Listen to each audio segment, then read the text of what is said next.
Are there citizens' concerns? Yes, Tara Fredericks, West Acton, and I'm concerned because can't tell where planning is happening, and I'm told that staff is doing the planning, and that the fix to planning not happening in the public sphere is that the website's going to get changed to say that staff is doing the planning, but I still think that planning should be done in public. Thank you. Are there any other citizens' concerns? John? Thank you. I have several updates, but I'll try to be brief. First of all, I wanted to announce to the board we just received notice this afternoon that DHCD has completed the process of reviewing the Avalon project and has certified it. So our subsidized housing inventory is now 7.68%, and as a result, our housing production plan is certified for a 2-year period, effective July 19, 2019. And that creates a 2-year safe harbor period that we've been talking about. So that's one item. Last week, our police department completed an assessment necessary for getting their certification status. This is a 2-day assessment conducted by outside officers, and they really pour through everything from policies and procedures to the cleanliness of the bathrooms. And our department performed tremendously well. There were no issues. I just wanted to mention Chief Burrows, Lieutenant Sterniolo, Sergeant Rentschler, Detective Mahoney, Detective Symington, and the work that they did to make sure it went smoothly. And we'll have a formal announcement later this fall once the certification is issued. Look for a new municipal monthly out tomorrow. Sorry, it's 7 days late, but there's a lot in there. We have a new feature this month called Employee Spotlight, where it'll be a continuing segment where we highlight some new faces in Town Hall for those of you who haven't met our new employees. This week, there's some events that you should know about. National Night Out is tomorrow from 4 to 7 at the Public Safety Facility. It's sort of an open house at the police station and you can meet officers and see police cars and all kinds of great things. We're holding a cybersecurity workshop this Thursday at 1 p.m. at 30 Sudbury.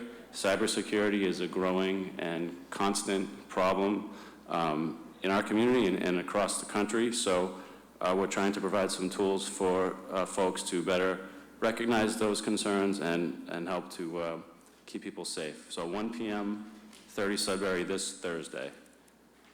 Kelly's Corner Landscape Design Workshops. There's one on 8/15 at 7 p.m. in this room. Please come and listen and provide your input on the landscapes. And Restaurant Week. Acton is going to try in a restaurant week later this fall, so stay tuned for more information on that. It's going to be the week of 9/16, so come out and support your local restaurants. If you parked in the back behind Town Hall, you noticed a yellow caution tape around the Asa Parlin House.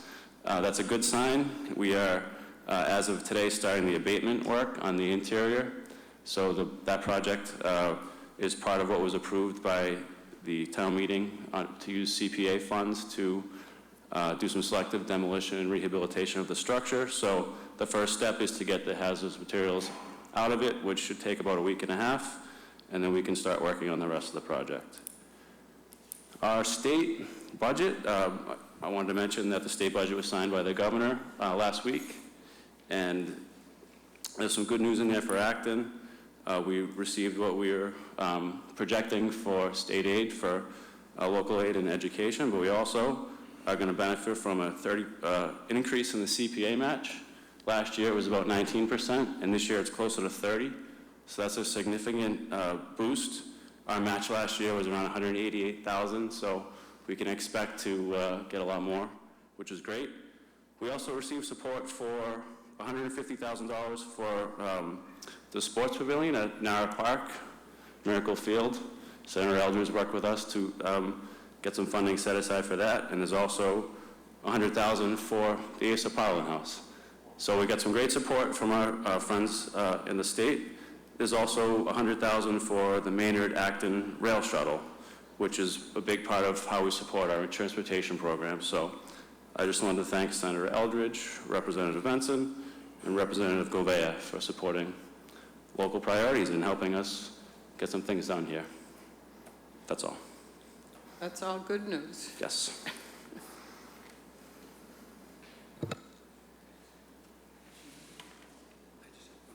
Okay. I just wanted to thank Dean Charter for the excellent letter he sent to the Massachusetts Department of Environmental Protection on July 23rd on behalf of the board, conveying the board's comments on the proposed Nagog Pond raw water intake project. And we need to have a gas leak liaison person. Deb Symes has been in touch with us. Katie Green had been the board's rep on that, and I believe the question came up. One of the AB students who was spearheading the project wanted to reach out to us, and there was no one to reach out to. John Mangiarotti has indicated a willingness to to be the liaison. If that's okay, would certainly be fine with me. And John's willing to do it? I'm happy to do it. I wouldn't be a liaison, I would just be the town manager, but I'm happy to do whatever I can to support you. Thank you. Anyone else?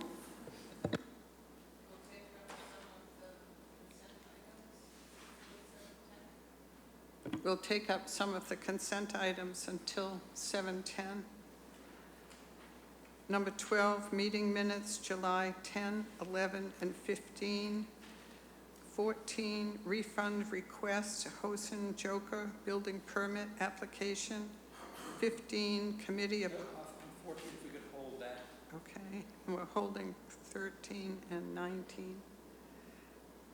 15, committee appointment, Laurie Cooney, full member, Cable Advisory Committee. 16, committee appointment, Ronald Parenti, associate member, Water Resources Advisory Committee.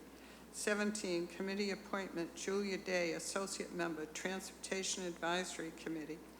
18, committee appointment, Jeff Beghart, associate member, Council on Aging. 20, we're holding number 19. 20, conservation restriction, Lawsbrook Road, W.R. Grace. Hold. 21, board to approve historical commission sign request. 22, one-day alcoholic beverage license, Daniel Home, Narrow Park, August 15th, 2019. 23, accept gift, planning department, sidewalk contribution, Atham Village. 24, accept gift, planning department, sidewalk contribution, 110 Nagog Hill Road. 25, accept gift, planning department, Acton bike sponsors. Number 26, accept gift, recreation department, $44 from miscellaneous donors to be used for funding a dog park in Acton. 27, accept gifts, recreation department totaling $155 from various donors for funding a new recreational facility and playground at Jones Field. 28, request to dispose of obsolete items, Acton Memorial Library. And 29, Selectmen reports.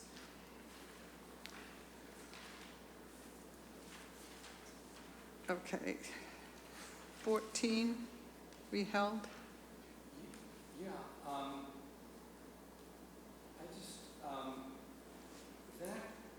if I'm correct, John, that is correcting an action we took at a meeting, I believe it was on July 1, where we approved a refund for a building permit application at, let me just say that again. This was, it was a request for a refund from a customer on a building permit application that we voted for the refund, but we had no authority to do that because the application provided that if the person changed his mind, decided not to go forward with the permitting process, the application fee was lost. We voted that it be refunded, if I'm correct, and now we've got to reverse that?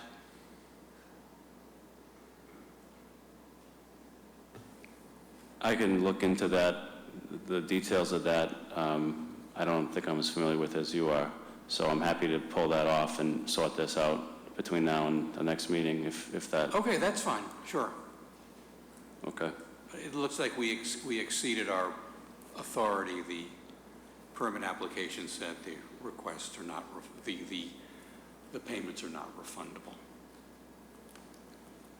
And I held 19, the Commission on Disabilities. We have a new chairman.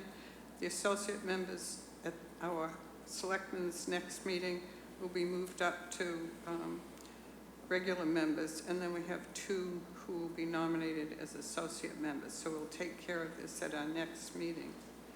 You held? Yeah, I'm just wondering what this is about. I wasn't aware of this Grace conservation restriction. Did this come out of litigation that we'd be involved with Grace for years?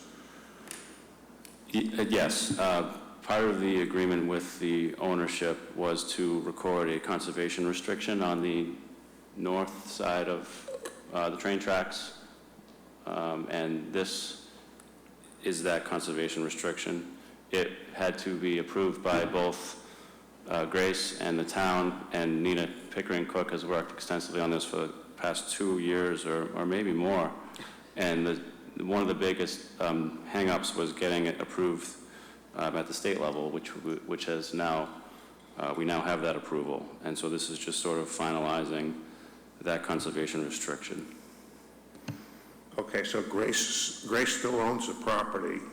It's not like town conservation land. It's just a restriction on Grace's property, so that, that's the way I was reading it anyway. I mean, they're not donating it to the town as conservation land. I believe the intent of the restriction is to prevent it from development and allow it to be maintained as conservation. Yeah, okay. Thank you. I'm obviously okay with it. Okay, so the motion is to approve items 12, 15 through 18, 20 through 29. Is there a motion? So moved. Is there a second? Second. Motion made and seconded. All those in favor? Aye. Motion carries. Now, we go to the nuisance dog hearing. Bosco, 18 Grasshopper Lane. And I believe Dean was going to read the public statement, or the notice, the public notice.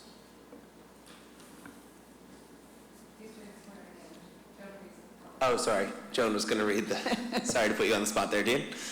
The Acton Board of Selectmen will hold a public hearing on August 5th, 2019 at 7:10 in the Francis Faulkner Hearing Room at Town Hall, 472 Main Street, Acton, Mass. 01720 for an order to show cause to determine a nuisance dog, Bosco, housed at 18 Grasshopper Lane, Acton, Mass. 01720. The documentation concerning this hearing can be inspected before the public hearing at the town manager office during normal business hours.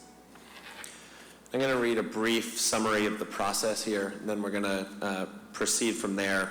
First, this hearing is being conducted pursuant to Massachusetts General Laws, Chapter 140, Section 157, the Nuisance or Dangerous Dog Statute. This statute gives this board the authority upon receipt of a complaint to determine whether a dog is a nuisance, meaning that it, either by excessive barking or other disturbance, is a source of annoyance to a sick person residing in the vicinity, or 2, by excessive barking, causing damage or other interference, a reasonable person would find such behavior disruptive to one's quiet and peaceful enjoyment, or 3, has threatened or attacked livestock, a domestic animal, or a person, but that such threat was not a grossly disproportionate reaction under all the circumstances. So the board will first hear under oath from all witnesses who can testify to this issue, in particular to the events that took place on May 6th, 2019 involving Bosco.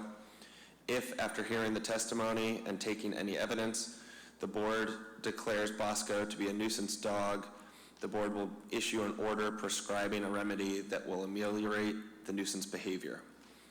The board's decision will be memorialized in a written decision issued shortly after the hearing, and any board decision may be appealed to the district court. If the owner is in violation of the order imposed by the board, the dog may be seized by the town, and a subsequent hearing may be held subsequent to that. In terms of process, the board will first hear from witnesses and receive evidence from the complaining party and victims. Then we'll invite the dog owner, including any witnesses or evidence that the dog owner wishes to present. All of the witnesses must be sworn under oath, and after all factual evidence is provided, the board will close the public hearing. I'll then provide a description of the legal definitions as I just outlined a second ago, and no other factual information will be taken by the board. The board will have 2 votes. First, whether the dog, or up to 2 votes, excuse me. First, whether the dog is a nuisance dog as defined by the statute, and second, if so, what remedy should be imposed. So now to Dean. Could anyone who plans on testifying today raise their stand, and Dean will swear you in?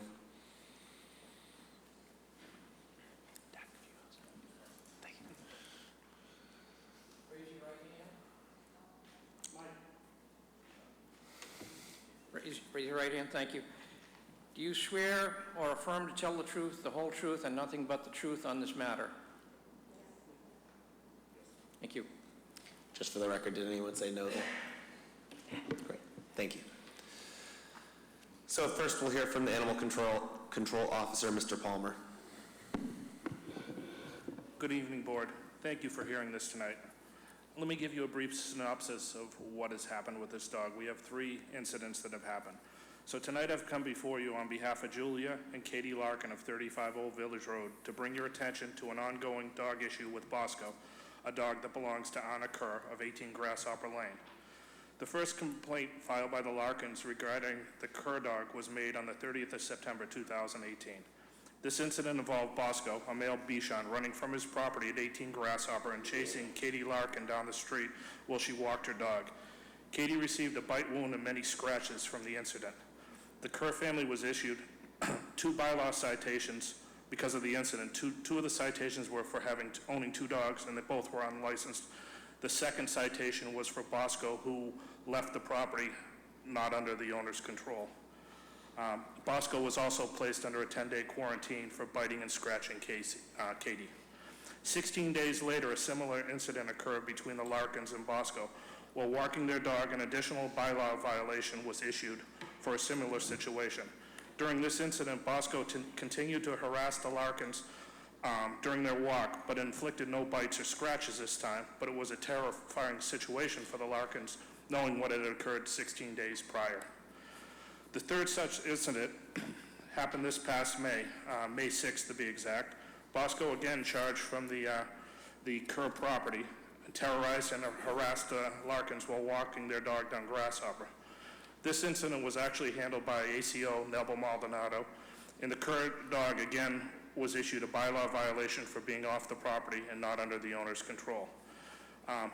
Julia Larkin expressed to ACO Nelbo Maldonado, is there anything else we can do to really restrain this dog or to get it under control?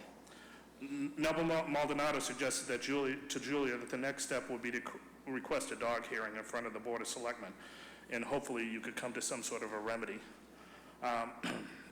The Kerr family definitely can't, as shown just with these 3 incidents, they can't keep their dog under control or on their property. The Larkin family scared for their own safety, their dog's safety, and this has been happening in their own neighborhood where they choose to walk.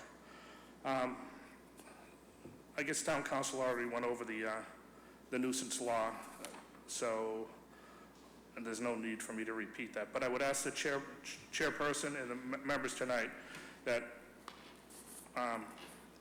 we basically are hoping to categorize Bosco as a nuisance dog. In doing so, we could craft some enforceable stipulations that would keep him under control and make the neighborhood safe for everyone. Any questions from the board for Mr. Palmer?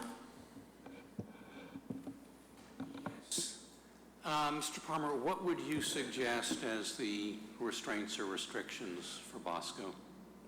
I want to defer to you, because we need to determine the dog's a nuisance before you come to remedies. We do, but I think at this point we can Okay. discuss I mean, basically, what remedies might be. what I have basically crafted in an email to the Board of Selectmen, which I discussed with ACO Maldonado, basically the owners of the dog need to securely restrain the dog by any means necessary in their yard. It has to be escape-proof. This can be fencing, invisible fencing if the dog adheres to it, fencing with invisible fencing together, or just strictly a secure pen. But it should, let me reiterate, it should be escape-proof. Secondly, for future offenses, if it happens, which I hope it doesn't, fines should be incremental. Right now, the bylaw fines are just $25 per incident across the board. There's no incremental increase in the fines. We suggest that the next fine start at $100, and each subsequent incident escalates $100 for the life of the dog. And furthermore, I just suggest that we discuss tonight what the disposition, what would happen if they continue to violate the bylaw and the dog continues to leave the property. Thank you. Okay. I just have a couple of quick questions. I think you said that in your email here that the dog was unlicensed during these incidents. The first incident that happened on September 30th, 2018, both of the Kerr's dogs, they own 2 dogs, both were not licensed with the town of Acton. They have since been licensed according to town records that I can access. Okay, I'm reading the licensing documents here. It looks like they were actually, according to what I'm seeing here, it says fulfilled. I'm assuming that's the date of the license, on August 23rd, 18. Okay, I didn't have that in my record. Okay, To speak to that, I'd have to look up again. but she paid a fine for an unlicensed She dog. paid the fines. Okay. All her fines that she's ever been issued have been paid. Well, the dog was born in 2010, so they waited till 18 to get it licensed anyway, one way or the other, I suppose. This dog actually bit, was it Katie? Yes, go ahead. Please go to the microphone.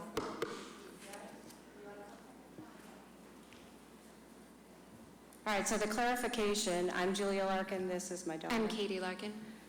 So the dog, the nuisance dog, has been in the neighborhood many years, and we have walked 3 different dogs over the last 11 years, and Bosco is very interested and aggressive toward dogs, not toward people. The reason that Katie was bitten, and she was bitten by our dog, is that we currently have a rescue dog who is also not good with other dogs. So it was necessary for her, so that our dog wouldn't bite the smaller Bosco. So she can tell you, but she was actually harmed by our dog. But Bosco will circle and follow, and did with our prior dogs, but we were able to pick prior dogs up and not get hurt ourselves, all the way back to our house, which is at least a half a mile. So the dog just, and no one responds to people yelling or trying to help. And even in the incident that was mine, which brought all this to the board, and I think actually something's been done because nothing's happened since the May incident, so escalating it has served a purpose already. But in that incident, 2 adult drivers stopped vehicles.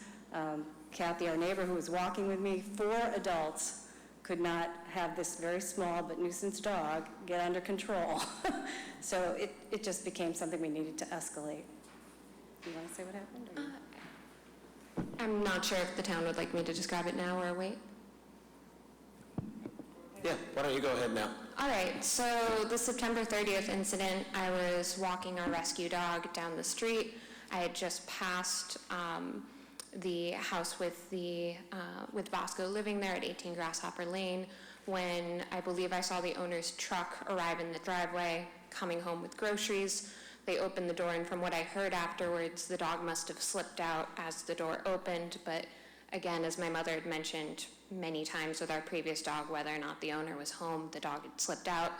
In this case, he started coming towards my dog, charging and barking continuously, knowing that my dog would get aggressive and would get in a range where there might be a fight. I went to pick up my dog and began screaming for the neighbors because I saw them entering in the house to come out. I had music in my phone, so I could tell that it was about a 5-minute wait where I was standing, unable to move due to this dog circling me, due to having the leash tangled in my arms as my dog was continuously scratching and biting. I believe there were pictures in the report that I took shortly after the incident, but I had welts all the way down both arms and several bite wounds near where I was carrying my dog until the owner finally walked out of the house and took a couple minutes to restrain the dog. And when I tried to ask for any bandages or something to take care of, I had bleeding wounds on my arm and need to walk half a mile home. I had no response. Does the board have any questions? If you could wait 1 minute. Does the board have any questions? I don't have any further questions, thank you. That just clears up my question about whether this could be declared a dangerous dog or not, since the dog didn't actually bite Kate. This is just Yes. a legal point. Yes. That's why we're addressing the nuisance dog issue. Okay. Correct, and that was Yes. also what the original complaint was for. So that is Okay, the limit of yeah. what we're doing today. And then my other question is, I haven't looked at the bylaw. Do we have this is for you, Sam. Do we have the authority to increase fines as TAC is recommending if the bylaw has a specific fine in it? If the bylaw has a specific fine, I don't think that's something we can do at this point. I don't know if there's another clause in the bylaws that allow for discretion on that, but I would doubt it. Yeah. I can look into that more if the board would Okay. like to go that route. Thank you. Any other questions for either Julia or Katie Larson or Mr. Palmer? Is there anyone else? Oh, sorry about that. Yeah, I was just wondering if we know how Bosco got loose. Did Bosco escape from a backyard? Is Bosco just normally let out? I can ask later, then that's fine. Thank you. Sure, and please just identify yourself. It's Kathy Kennedy, and I've lived in Old Village forever, and I know the dog Bosco, and he's really cute, and he has always gotten out, and in the first 3 years it was cute and funny, and he would run half a mile from his house and get into chasing cars, post office, and I would run him home because I cared about him. It's not cute, it's not funny anymore because I walk with other dogs, and you can't get him to stop. And he's a cute dog, but he has always gotten out, and I've even tried to get him into their backyard, knowing he can get out of the backyard. I know they have a porch, and I tried to put him in the porch, and he still gets out. So I feel for everybody, but I'm actually scared of the dog now, and I shouldn't be. That's all. Thank you. Does any member of the board have any additional questions at this point?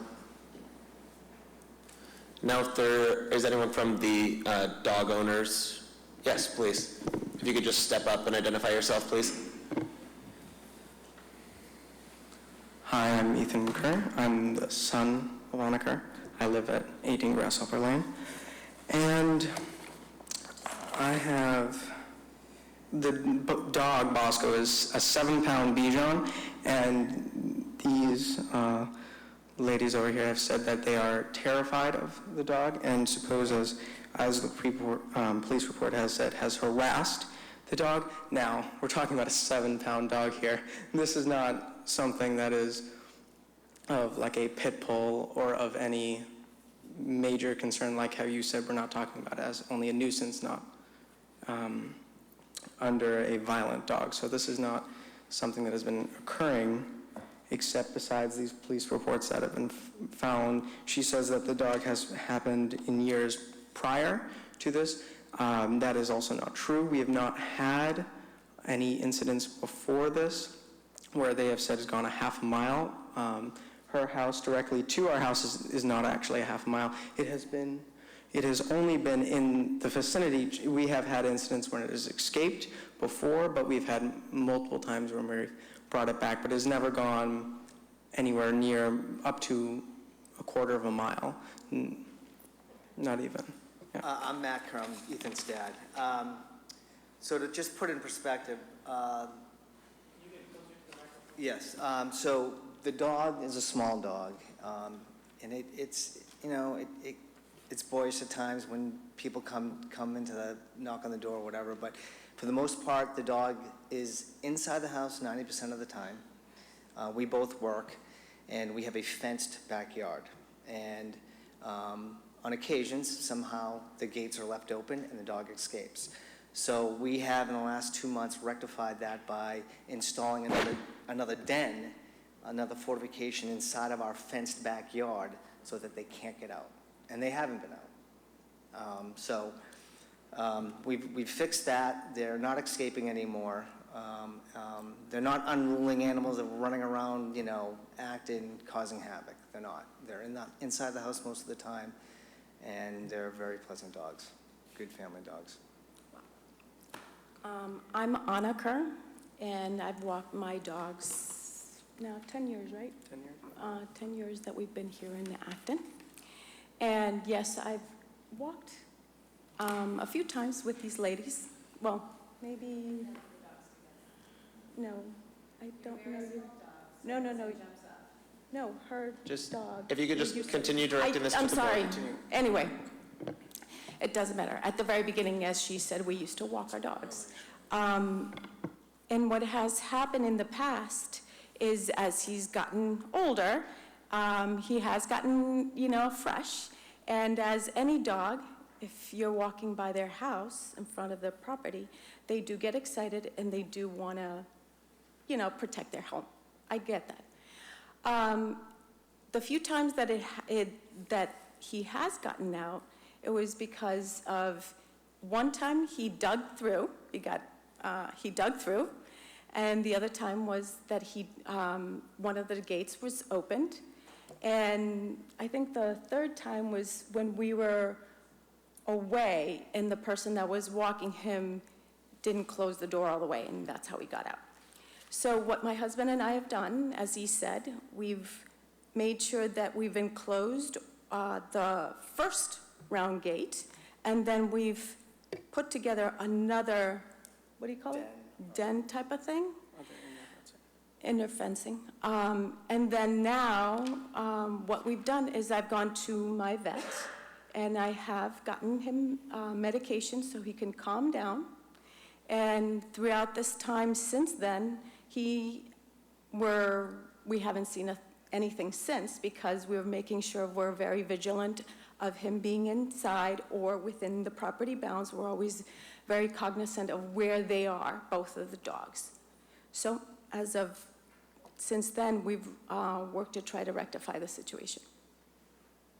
Do you have any questions? Does the board have any questions?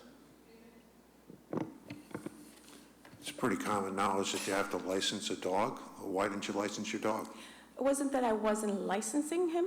It was truly, I was working and I forgot.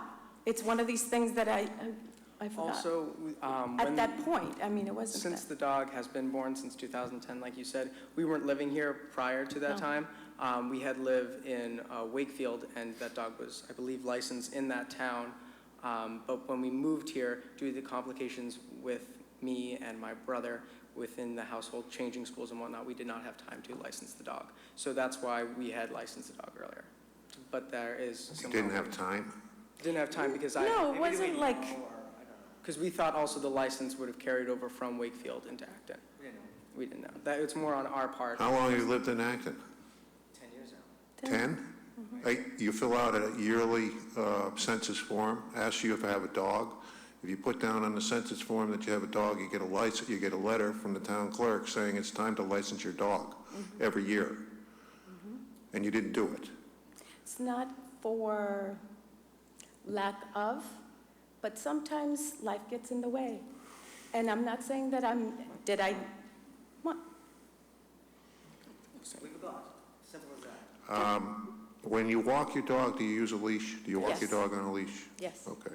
I don't have any further questions. Yes, ma'am, when did you put the various enclosures and additions in the yard? Our yard's always been fenced in, and there's 2 gates, so we made a better job of gaining it. I'm sorry? We made a better job gaining it. We made a better job making sure that the gates are closed. But recently, I don't know, 2 months or so, we've actually enclosed our gated fence for an area for the dogs to get out during the day into a den area, and they cannot get out of that area at all. So that was done About 2 months ago. 2 months ago. Yep. Thank you. Any other questions from any member of the board? Thank you. And at this point, is there anyone else who would like to add factual information? Okay. So then the first item for the board, well, first we would need a motion from the board to close the factual portion of the hearing.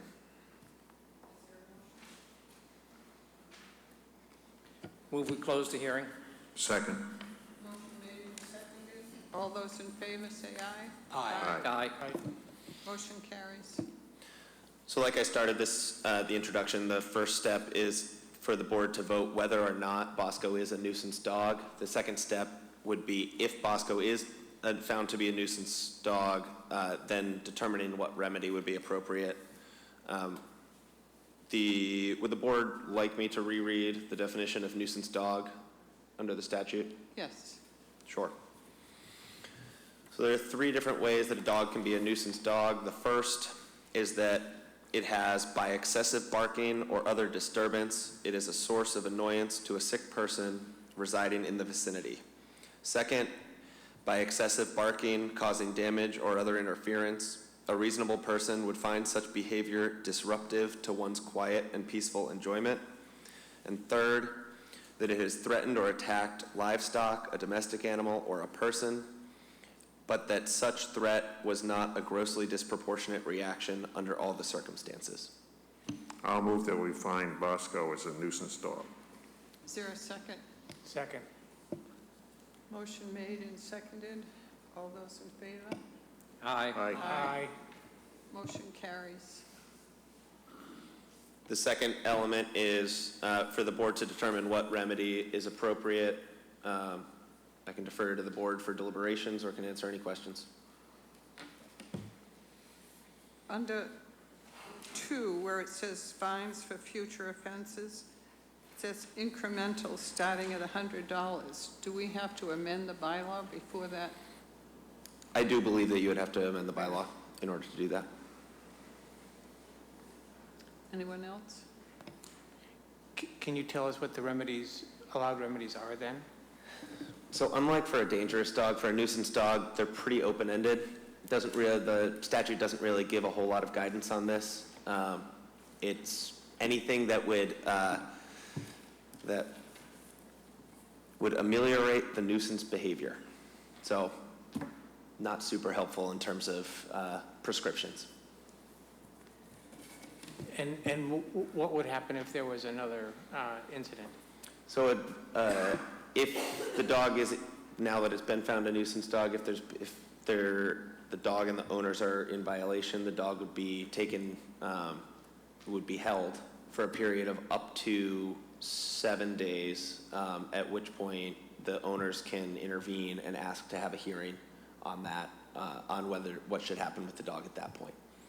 So there is I guess the added layer of declaring a dog to be a nuisance dog is that it allows the town the remedy of, instead of just the $25 fine, it allows the town the sanction of holding on to the dog until there can be a demonstration that future violations will not occur.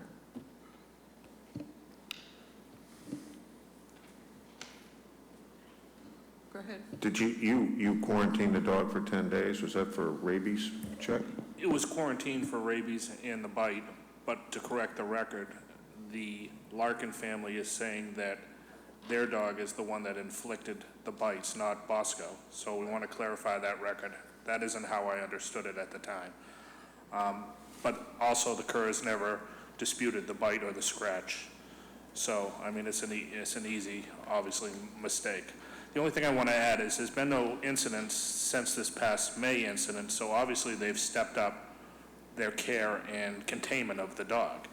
So I think this is a moot issue if the dog never leaves the property. Whether the dog goes an inch or a mile, it's the same according to our bylaw. The dog cannot step off the property without the owner's supervision and control. So whether it was a half a mile or whether it was 3 feet, in the bylaw it doesn't make any difference. What we have to assure is this dog never leaves the property. So I would leave it up to legal counsel to say, what's the remedy if it does leave the yard? Obviously, the bylaw should be changed and we should work on incremental fines, but we don't have that tool in our toolbox right now. So I guess you guys have to craft something. But right now, we can, for remedial action, say the dog will be securely restrained in the yard by any means necessary to assure escape is not possible. You could demand that right now. Yeah. Yes, that is certainly one of the options. The statute does lay out options for a dangerous dog that could be some guidance to the board. That could include making sure the dog is fully restrained in the property with any conditions that the board thinks are necessary, that anytime it's off property, it be on a leash or muzzled for dangerous dogs is one of the things the board or the statute suggests. So the board does have flexibility. Those are among the options the board has. John? Yes, Mr. Palmer, did the work that the enclosures that the dog owners testified to in their yard to prevent Bosco from leaving on his own, would that be a satisfactory remedy? I have not witnessed them. I have not viewed them. Just by the record that there have been no complaints of Bosco harassing anyone or been out since this incident in May would kind of attest that what they have done is working. I think if they continue to do that and Bosco never leaves the yard, this isn't an issue. I don't know where we proceed if Bosco leaves the yard again. I mean, to have a nominal, another $25 fine, it would be the third $25 fine. It doesn't make a whole lot of sense. So, I mean, I think as council talked that, you know, if the dog leaves the property and we catch it, we hold the dog until the hearing is requested. I mean, that they're on the hook for what that costs. I mean, and a hearing isn't the next day. So that is costly. I mean, I would hope that just what they've done is nip this in the bud, to be honest with you. I think there's a little bit of a gray area because the Acton's never had a nuisance dog. It's always been a dangerous dog. And like the council said, it's much more, not that a dangerous dog isn't a nuisance, but it's much more cut and dry with a dangerous dog hearing. We can demand that the dog be in a secure pen with a cover and, you know, the fence be buried underground. We can demand that they have a muzzle on them at all times. We can demand a 3-foot leash. With a nuisance dog, besides giving it the classification, which helps us with the next step, I think that's where we're at right now. So is there a motion? Sure. So if we today, ask specifically that, it may already be done, but that the dog be restrained by whatever means necessary so that it doesn't leave the yard under control, which should be the normal case since that's the bylaw anyway. Is there any additional action that we need to take to allow you to take the dog next time? Or just because it's a nuisance dog, you can take it into custody, if you will, and until such time as a hearing is held. The latter part of that is correct. By declaring it a nuisance dog, if the owners and dog are in violation of the conditions that the board imposes, it could be taken, it could be impounded anytime that it is seen to be in violation of that. And is a 3-foot leash the standard?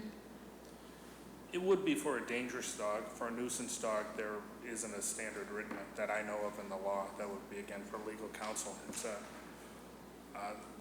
the standards are much more loose. I think a good dog owner would make sure this dog never gets out of the yard. That's the long and the short of it. But if they want to take it for a walk, it should be on a leash. It should be leashed. Yeah. I mean, under Acton's bylaw, I think it's E24, the dog has to be solely under their control at all times when it leaves the property, whether by leash or otherwise. So.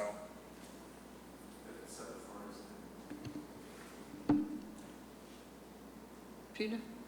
No, I was just going to say, certainly, I think we'd all agree that the dog has to be certainly restrained on the property at all times.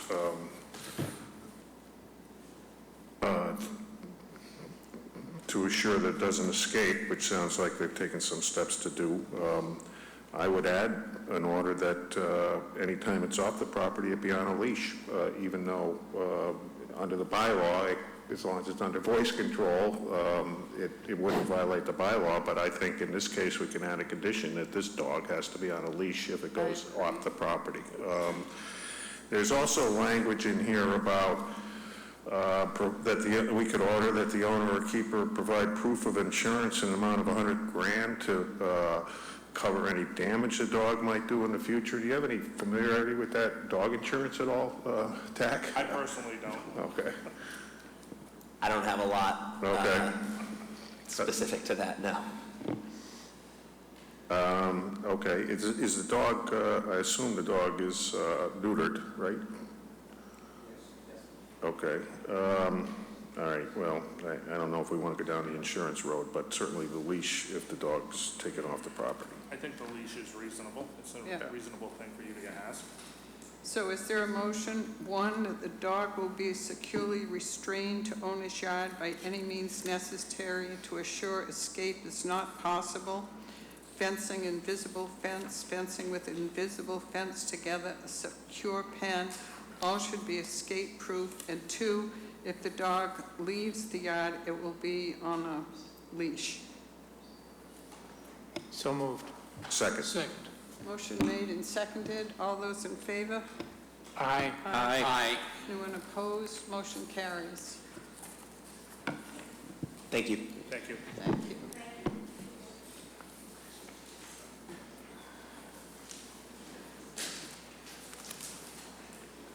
Okay.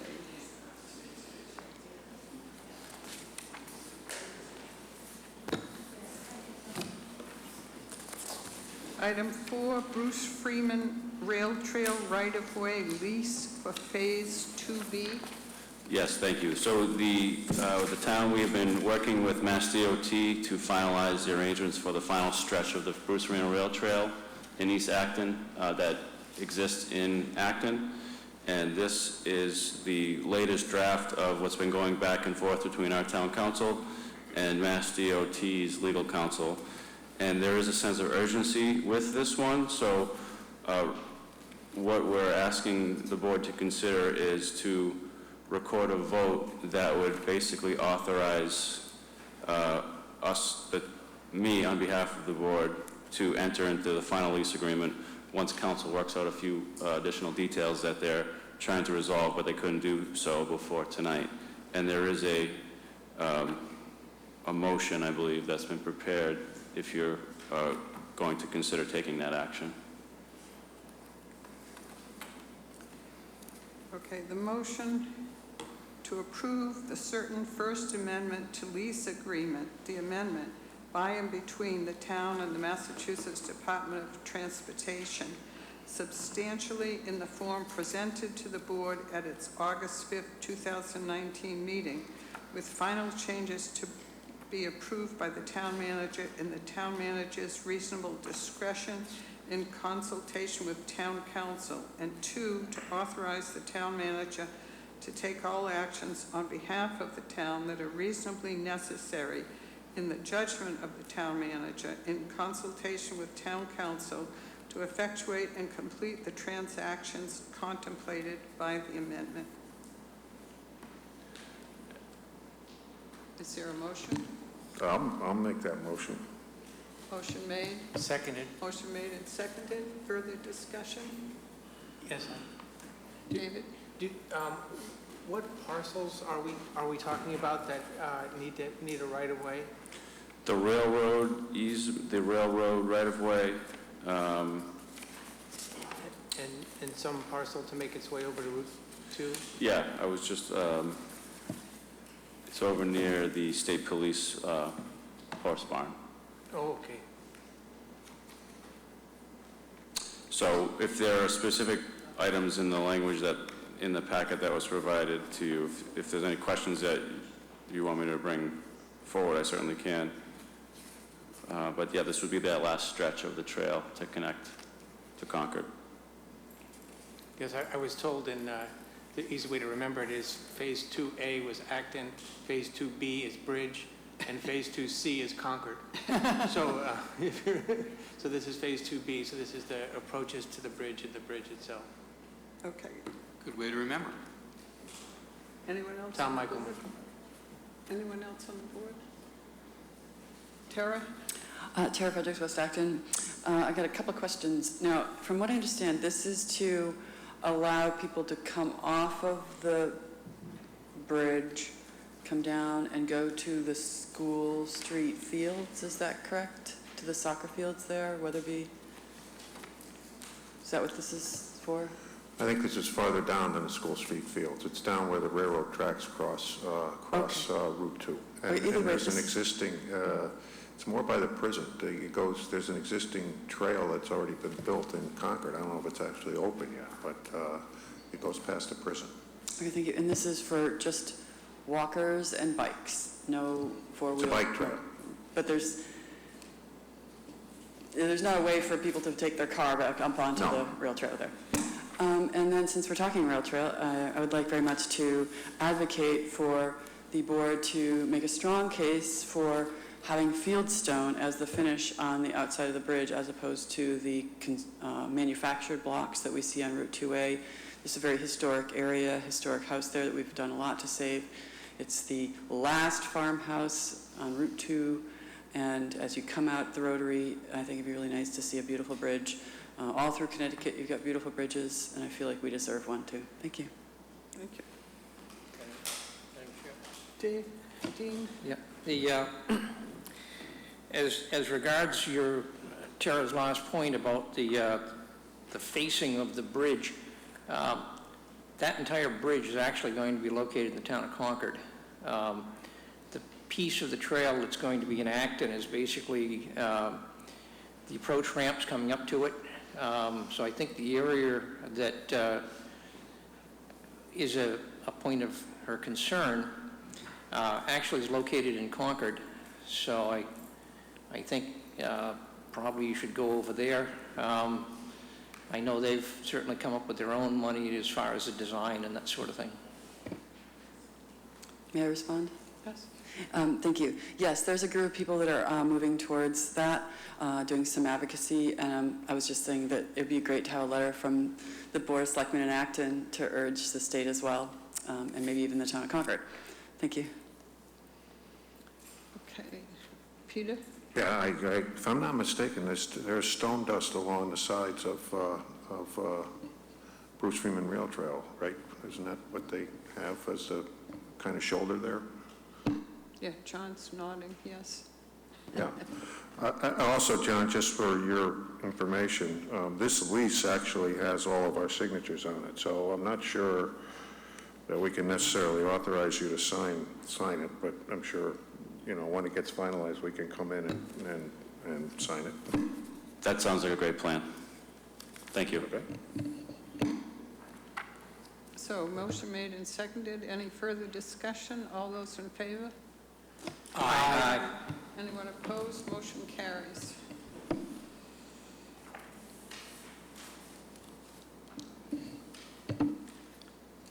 Town Meeting Improvement Committee, John? Yes. What is in the packet is a revised charge, hopefully to be approved today, August 5th, 2019, and it adds 2 associate members to the 9 regular members. And the 2 associate members would just simply be at-large members, not come from any particular community. The reason for adding the associate members is several additional people came up and said, you know, we'd like to get involved, we'd like to serve. So included with the revised charge would be the members of the committee that I would ask that the board approve tonight with the revised charge, and I could confirm with them that they've been appointed. Those members would be Steve Noon, who would be the chair. He would be a regular town meeting attendee. Jody Bromberg, who's a resident in town of 2 years. Pat Clifford, who's a member of the League of Women Voters. Ann Chang, also at the League of Women Voters. Mark Hall, who's an Acton resident and assistant town manager. Xuan Kong, who's a regular town meeting attendee. Amy Ryman, who's a new resident, who's been here 6 years. Alma Sandman, who was appointed by the Council of Aging Board. The Commission of Disabilities would be appointing the 9th member at their commission meeting the 3rd week in August, and we'll have that name after the meeting. And the 2 associate members would be Elizabeth Ashi, who grew up in Acton, moved away, and has returned and has been here 4 years, and Ray Jacoby, who's chairman of our planning board. So I would move that the board adopt the revised charge of August 5, 2019, and confirm the appointment of, at this moment, 8 members plus 2 associate members. Is there a second? Second. Any further discussion? All those in favor? Aye. Aye. Anyone opposed? Motion carries. Thank you, John.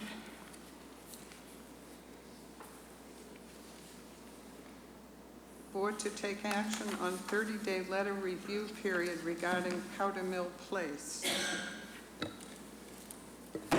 Yes, thank you. So the Department of Housing and Community Development sent a letter last week notifying the board that the Powder Mill Place comprehensive permit, the local initiative petition application was submitted to DHCD, and that the town has 30 days to provide any comment that you have as the board on the application that was submitted. The only substantial, or the only change that I believe from when the board sent a letter supporting this project in June is that the number of units increased from 225 to 230, increasing the number of affordable from 259 from something a little bit less. And we walked the site last week. Yes, so I don't know that it's required that the board submit any formal correspondence in response to this 30-day notice, but you certainly have that option. And if it's something that you wanted to reinforce from your earlier letter supporting the application, or if you want to address the impact of the additional units, or you can choose not to comment at all. John? Yeah, I would just think, John, just a short note reaffirming our very strong support for the project. And of the 59 units, the 59 includes 3 affordable units that were just added in the addition from 225 to 230. Okay. So we'll send a brief letter. Have they filed for a comprehensive permit yet? They have not filed for a comprehensive permit yet. And so I understand there's been some discussions about the sewer issue, and you working that out with them, or? I think that the letter that the board sent in June highlighted the concern of wastewater as the #1 concern, and that we have been working on that, which is an upcoming agenda item. Okay.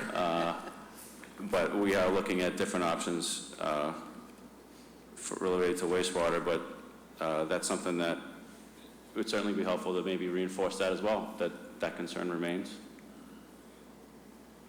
Okay. All set? All set. So you'll write a brief letter supporting it with the concern about the, Yes, would you like that to come from me or from the chair? from the chair. All right, I'm on it. I'm on it.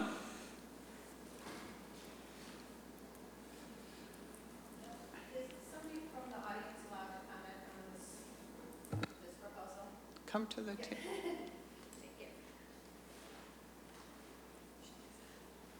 Hi, I'm Marianne Mattson, and I live on a high street, and I've commented on this before. And my question is, what was the result of the traffic study that you did?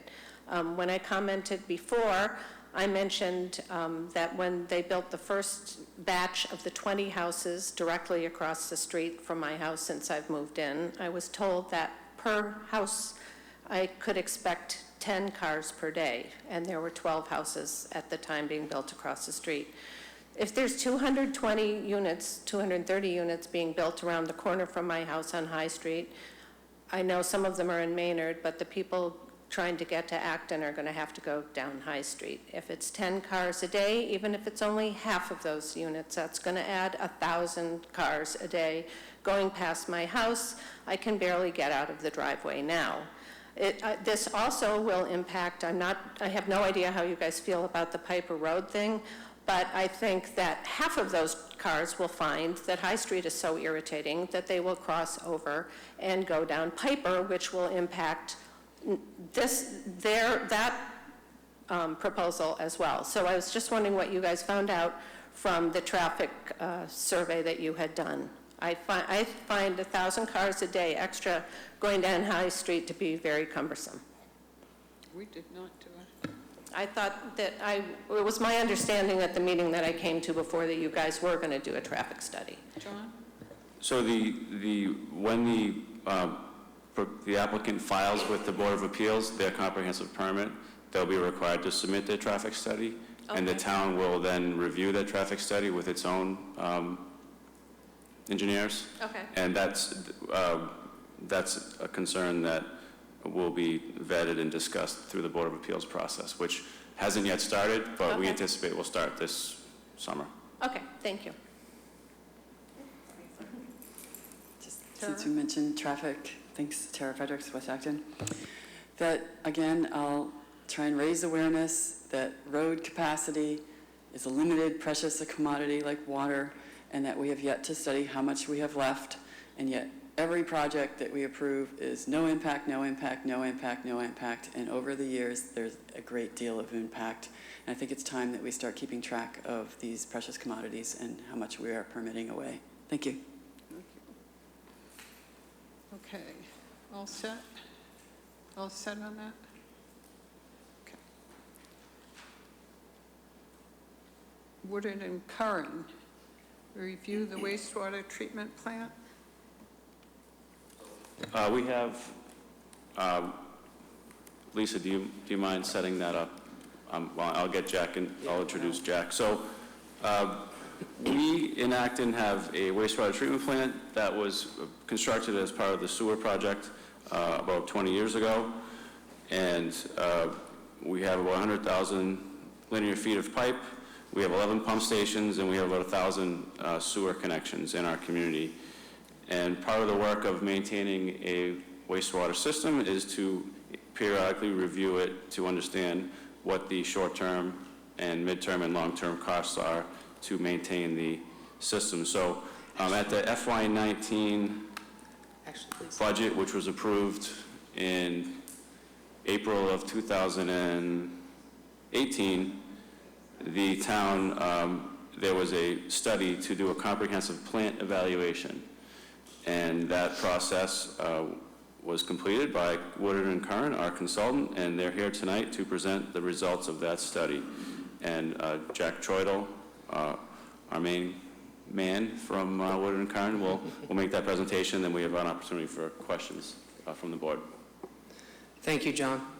I do have a lot of slides tonight, but a lot of them are graphical, so I'm just trying to give you a sense of what the wastewater treatment facility looks like. Beginning on the cover slide, I did detail the scope of the evaluation. The comprehensive plant evaluation is typically focused on just the treatment facility.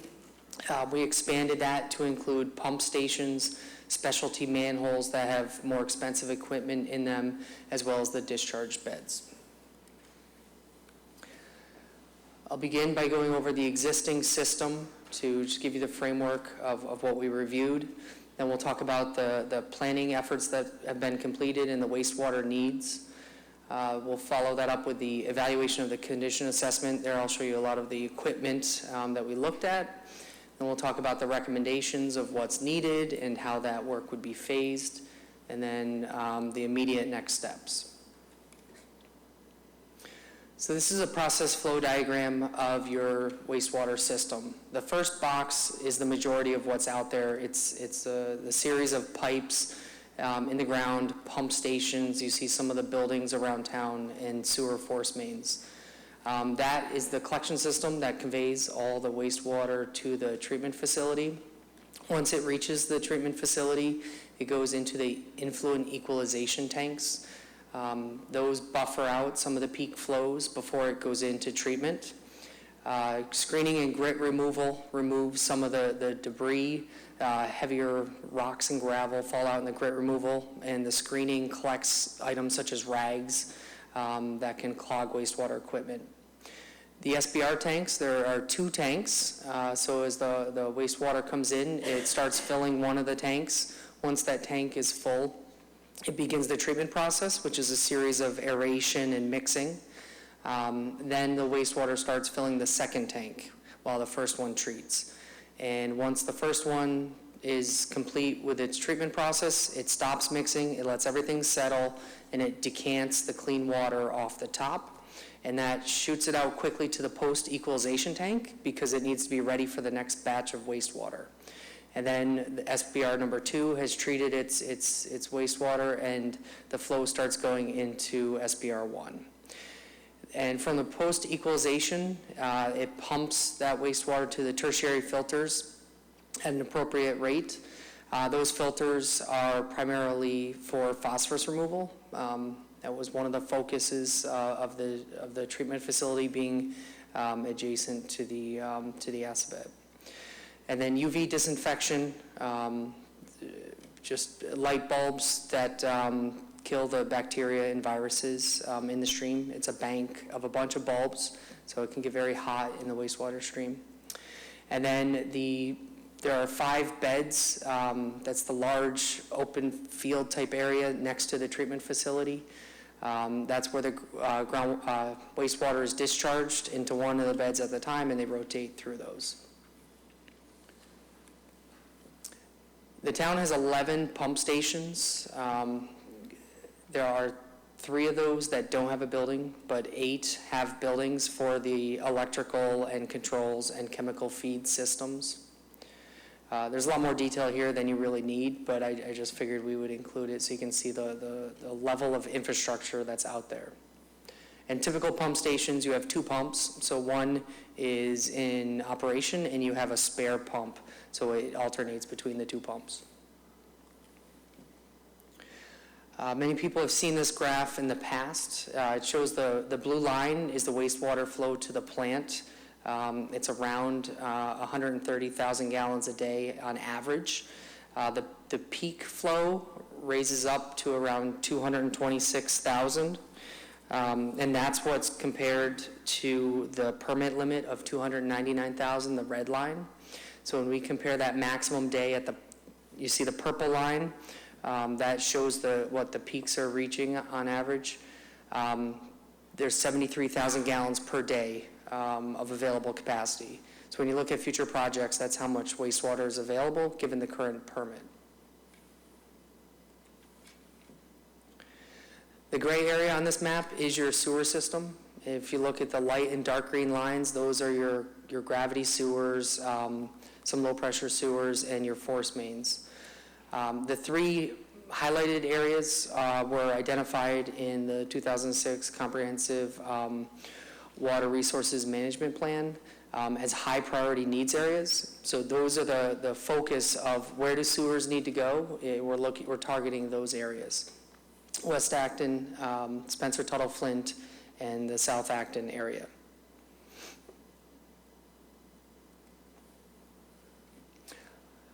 Reviewing the plant, we looked at it on two pieces. One is how much wastewater can we treat, and then the other is how much can we discharge against the permit. So the plant was supersized. It's got a treatment capacity of about 425,000 gallons per day. It can take a lot more water through it, but as far as treating and removing nutrients and BOD, 425,000 is the limit. You see you're mostly constricted by the groundwater discharge. The fields were originally permitted at 250,000, and that number was increased to 299,000. Looking at the current flow of 226,000 and the flow need over the next 15 to 20 years, what we call the minimum planning need, is another 200,000. That gives you a total need of 425,000. Comparing the 425,000 to the treatment capacity and the disposal capacity, on the treatment side, you're good. You have plenty of capacity. On the discharge side, you're short by 126,000. We did also look at the full build-out of the system, and we think that could be as high as you would need up to another 273,000. But in the next 15 to 20 years, it's about 126. And to frame that 126, it's less than half. It's about half of what you currently have for that discharge field. So it's building we'd look for a site about that size, but we only need to build half of it. This is looking at the flow graph again at some of the projects the town has been considering. So if you look at the bottom three colors, that's the minimum planning need of what we're looking at over the next 15 to 20 years. And then beyond that for the build out is the blue. But the point here is the red line at 299,000, needing additional discharge to increase that line. And then above the second red line, or the highest red line, that's the treatment capacity of the 2 SBR tanks. So the plant located at 20 Adams Street, it was built in the early 2000s. It began treating wastewater in 2002. The plant was supersized. As you can see how there was excess capacity. It wasn't sized just for the flows that were coming to it initially, but it had a significant additional capacity. When you go to that plant, it's a very nice looking plant from the outside. When you walk through it, everything is immaculate. They keep it in very good condition. Some treatment plants we go in, you don't want to go in and you smell when you leave, but this is a very nice facility. The operators do a good job with it. But looking at the equipment, on the left side you see the mixer and decanter. Those are in the SBR tanks. It's a significant effort to lift those out. And then to take it out of service is even a bigger effort to do maintenance on it. UV disinfection in the middle, and then a post-equalization pump on the right. Influence screens, that's what a screen looks like. It's a step screen, and it basically filters those fine particles out. The gravity belt thickener on the right is something that your sludge that comes out, that settles out of the treatment plant, is thickened through there. Thickening is removing water, so it's less expensive to dispose of off-site. And this is just a graphic showing some of the blowers. We have 3 blowers on the left. You can see they're different sizes for various reasons. On the right side, you see a bunch of the electrical gear. When you look at the wastewater facilities, we have all the pump station, almost every pump station and the treatment plant built at the same time.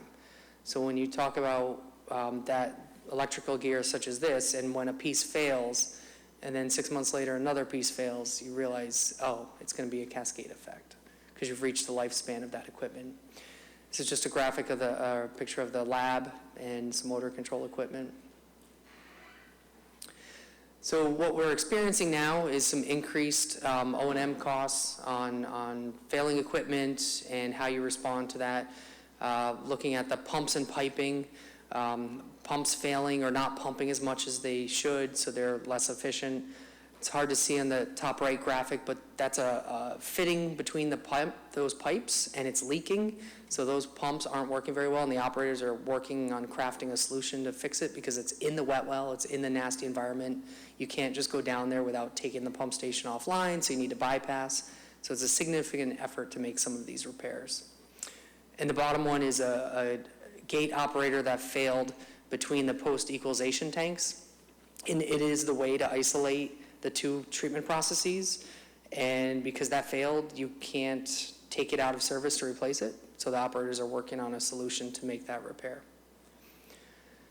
The fire sprinkler system, that's one we've been talking about.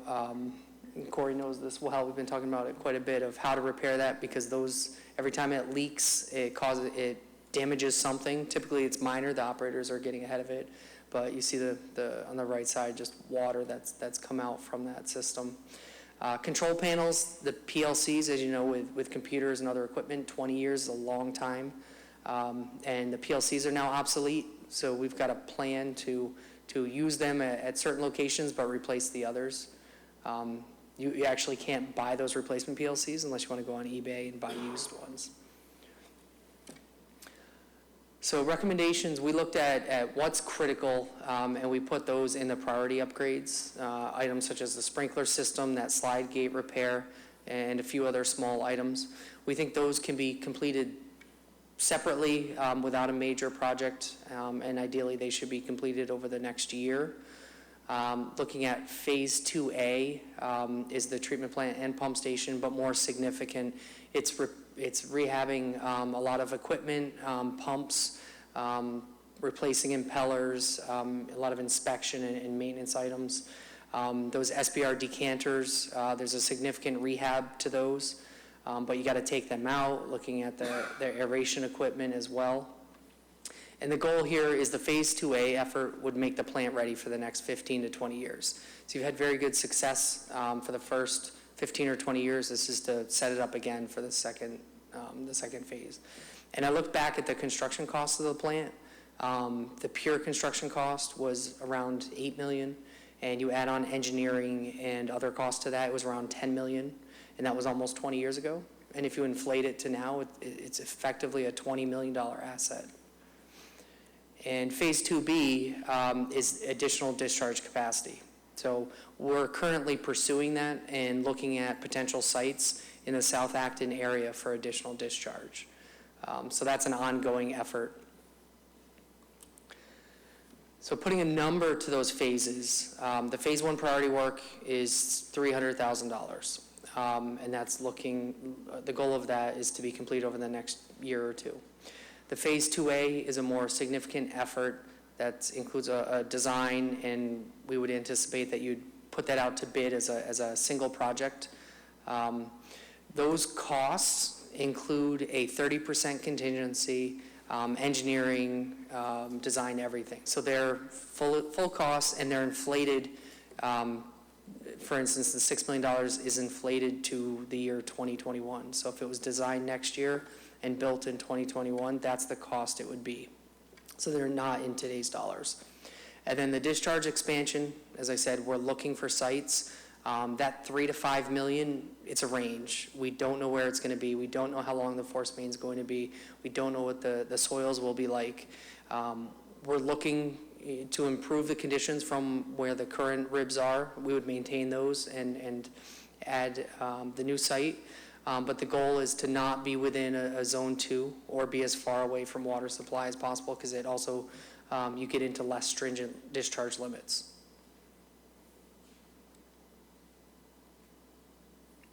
So the short-term next steps, there is a rate study that's underway to see how these costs would be incorporated into the sewer budget. There's a MassWorks application under consideration for some of the sewering effort. We continue to identify projects that you may need, and we submit an SRF application to ensure that the funding is available. So SRF funding, you can get a low-interest loan. It's about 2% or 1.5% for certain projects that qualify. But we submit that application in August, and then the following year that money is available. And if you don't use it, not a problem, and we can resubmit, and you keep working in that cycle. It does have a scoring criteria, so if you don't score high enough, the money might not be available. But if you don't apply and you want to do the project, you don't have that as a funding source. So we try to make sure that you're prepared for when you want to do that work.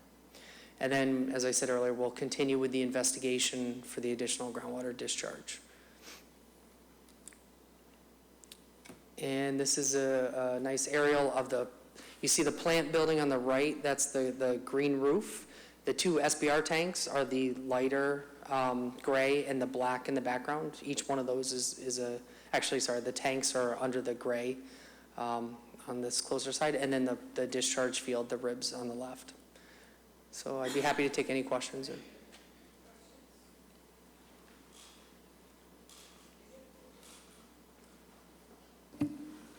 I guess my question is, who pays for this?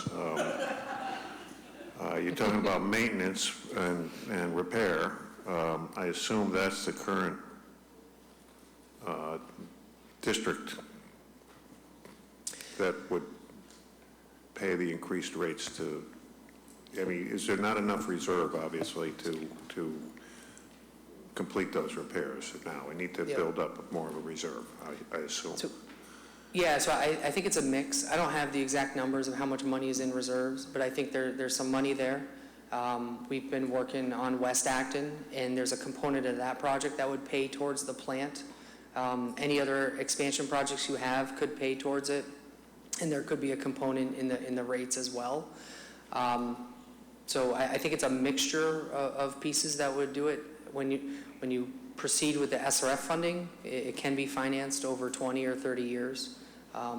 So it's paying down that debt service. Okay, if you need another 126,000 gallons a day capacity over the next 20 years, that's what you're talking about.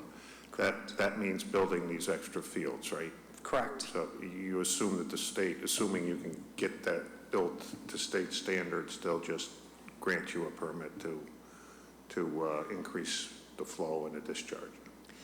It's a whole process of finding the site, working with the state to develop the hydrogeological investigation program, working on the permitting effort, and then designing the system. So yeah, we've done that in the past. Okay, I've been told that, and I'm not working with the West Acton committee, but you already have enough capacity in the supersize and the discharge to incorporate the West Acton Sewer District? Correct. Okay. Yep. It's just a general question. I mean, do you guys operate the plant too, or is there another firm that we contract with? Correct. The Woodard and Kern operation O&M division operates the plant. Okay, thank you.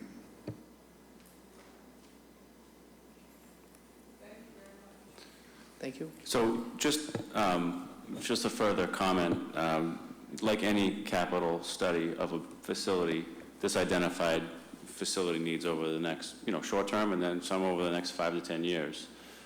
So this is not something, although the numbers look large, there is a source to borrow and the opportunity to pay for these improvements over a longer period of time, which is typical.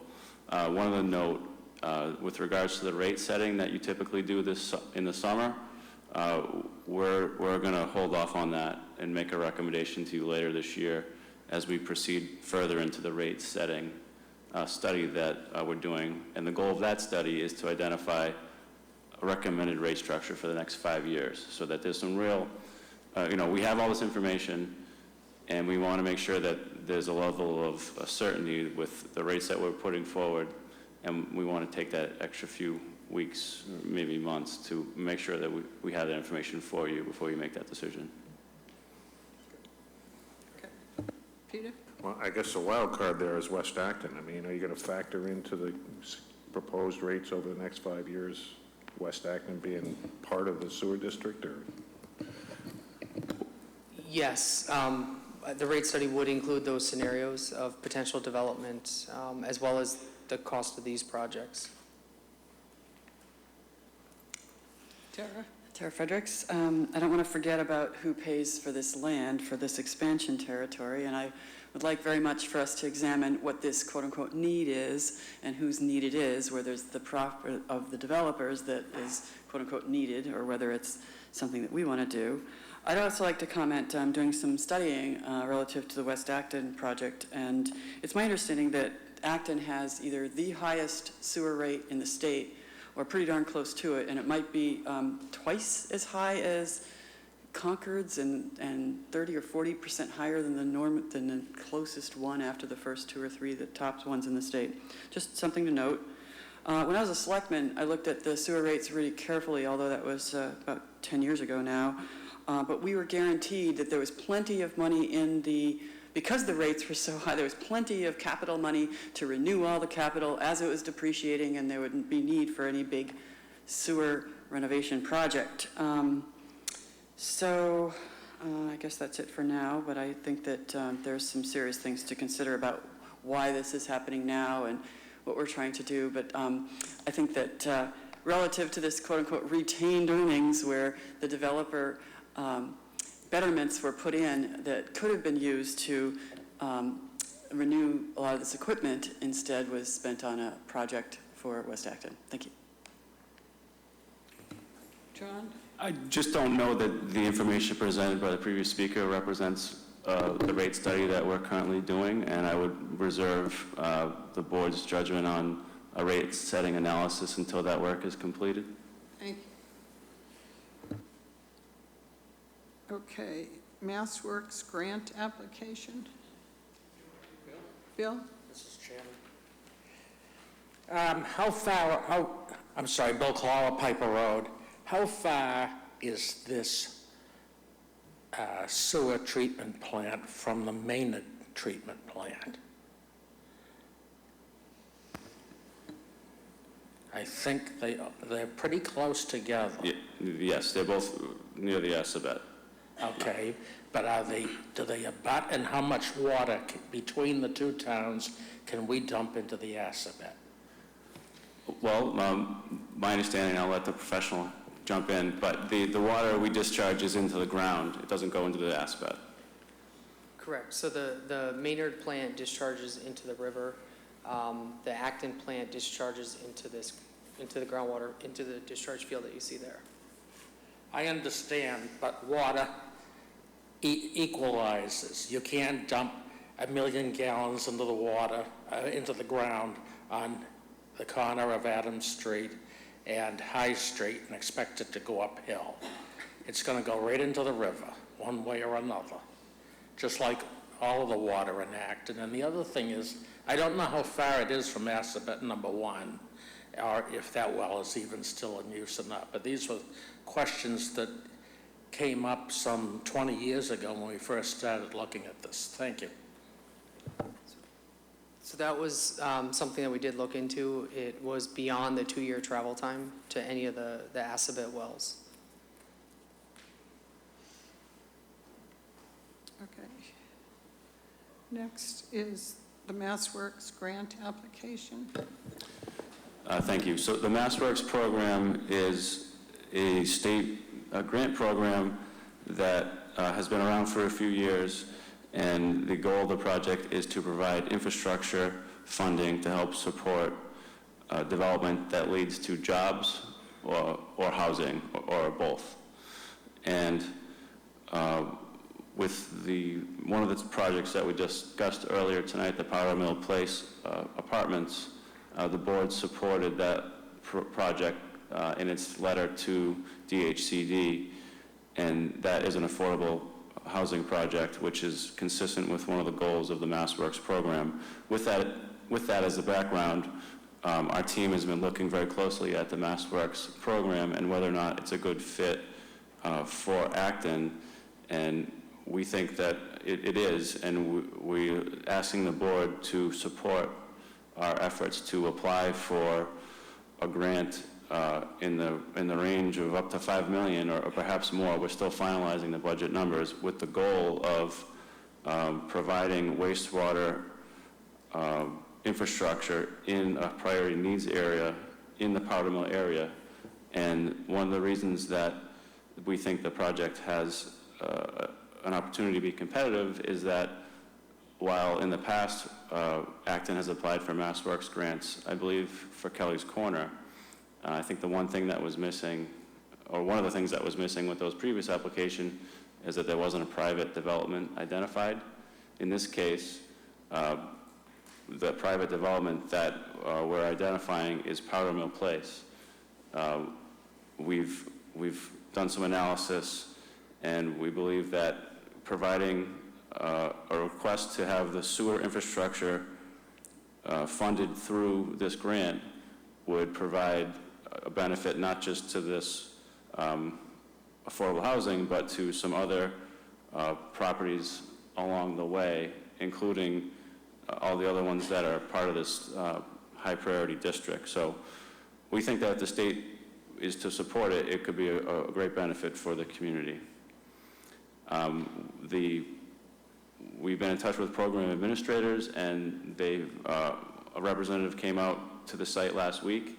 Some of you were able to join on short notice, and we walked the site and we got some ideas. And as I mentioned, the grant application is in the range of $5 to $5.4 million, and it would be helpful if the board were to offer its support as we submit this application. Is there, John? Sure. What would you like from us? A motion or a? Yes, please. Okay. You want to? Sure. I move that we support the town's efforts to apply for a MassWorks grant to be used for wastewater treatment in cooperation with the Powder Mill Place development. Is there a second? Second. Motion made and seconded. Peter? Okay, as usual, I have a few questions. I guess I'd like a better picture of exactly what it would pay for. Right now, the sewers go down to the Stop and Shop Plaza, right? So one of the questions that Equity Alliance responded to you was you asked for the design and cost for the sewer extension and pump stations. They're talking about $1,750,000. The cost for a sewer extension as well as pump stations estimated to be $1,750,000. Was the developer going to pay for that? They were talking about going under the river and putting in another holding tank on the other side of the river at one point when they came in to see us. Right. I'm sorry. Okay, go ahead. No, that was just a response to a few questions that we had for the developer. But that does not represent the full cost of the improvements that we're talking about here. What we're talking about here is installing a force main from the site on Powder Mill Road, up Powder Mill Road, over the State Bridge, and then up to the existing pump station near the shopping center. And in addition to that, installing a gravity along the way to allow others on that route to tie in. And we're also talking about whether or not it would also include going up the hill to 30 Sudbury with a gravity. Those are things that we're finalizing this week. So in addition to that, the cost would include improvements to the High Street pump station and another pump station closer to the plant, and some other improvements to offset some of the capacity concerns that we've identified in the earlier presentation, in addition to, as we tear up the roads, to put them back in a way that's compliance with the town's complete streets policy. So that's sort of all the infrastructure-related work that we're identifying as necessary to support this project, and we're finalizing exactly how we're going to lay that out for the state to consider in a grant application.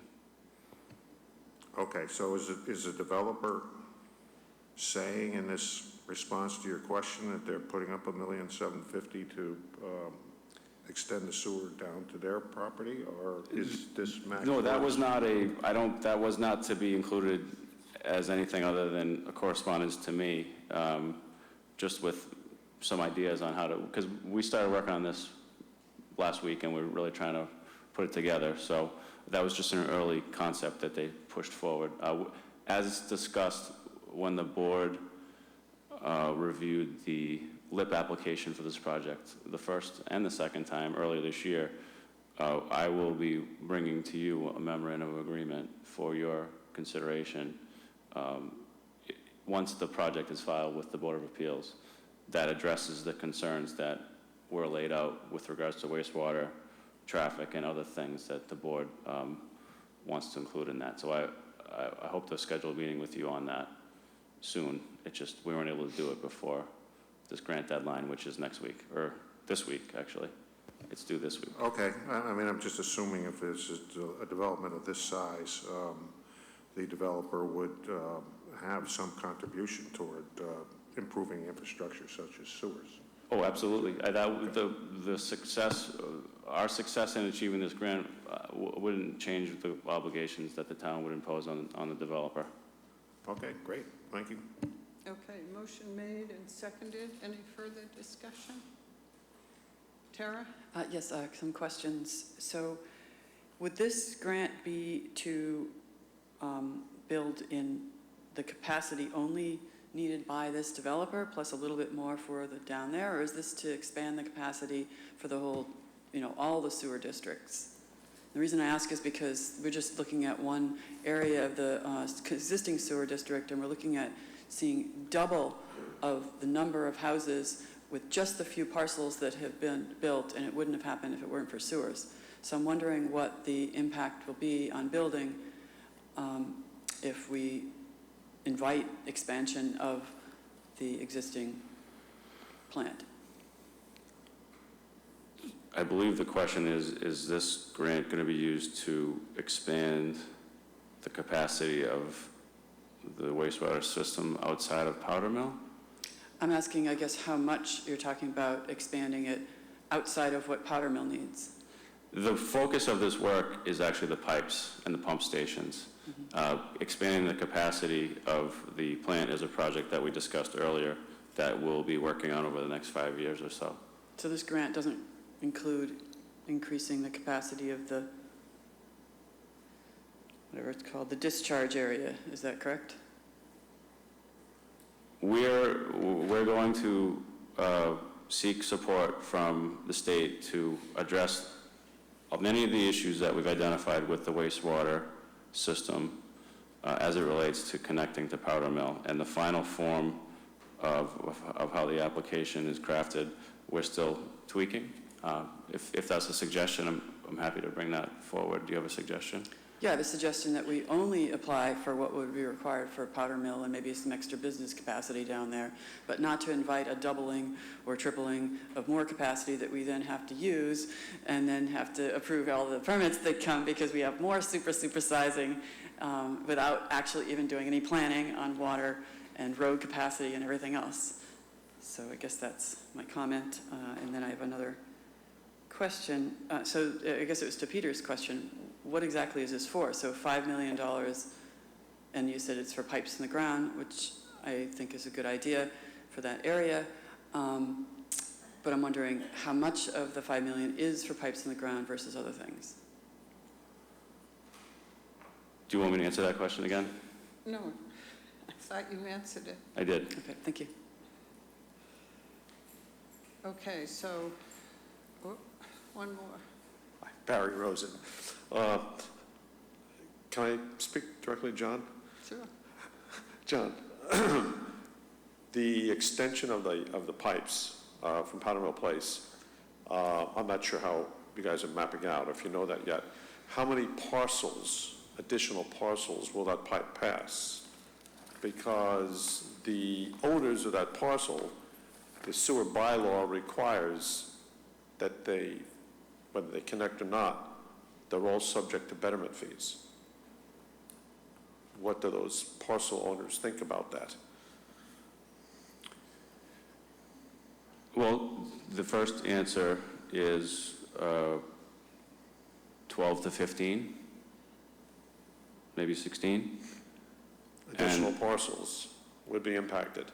Well, potentially, we haven't identified the full layout and scope of, or extent of the project, but there are, in that priority development area, there are about 15 to 20 parcels, I believe, if you include the powder mill parcel itself. So I think that, we're still finalizing exactly how that would look, but, and yes, there is a bylaw that would have to be applied to. Yeah, they've basically got to buy into it whether they want to or not. I mean, they don't have to hook up, but they do have to pay whatever the betterment fees are going to be charged per parcel size. So per linear foot, actually. So one difference in the scenario that you just presented, which may not be the scenario that occurs here, but if the grant were to pay for the infrastructure, the betterment wouldn't look the same as it does in other betterments, because it would be much less. Potential owners, whether residential or business, what if you've made some outreach to those persons, owners, about what their potential could happen to them? Yeah, Jack is really. Okay. And the other thing, I just wanted a point of information, by the way, to the board. By the way, bylaw E25 allows you to set fines. That nuisance thing, the bylaw doesn't define the fines. The bylaw says you set whatever you want the fines to be. So you can change them any way you want. Just a clarification on my previous answer from Woodard and Curran. Yeah, to clarify, so if that project wasn't complete, if it wasn't sewered as a betterment project, right, and there's no direct cost associated with it, I don't, and I haven't, in most communities, the way we see it is it would be a privilege fee for those people to tie in the future, but there would be no mandatory fee if there wasn't a cost until they chose to tie in. And I think you're thinking of a typical betterment project. Acton's bylaw says if the pipe works past you, depending on a linear fee, you pay the betterment, and then you pay a connection fee if and when you tie in. Correct, but if there was no cost and it wasn't done as a betterment project, I don't think that cost would apply.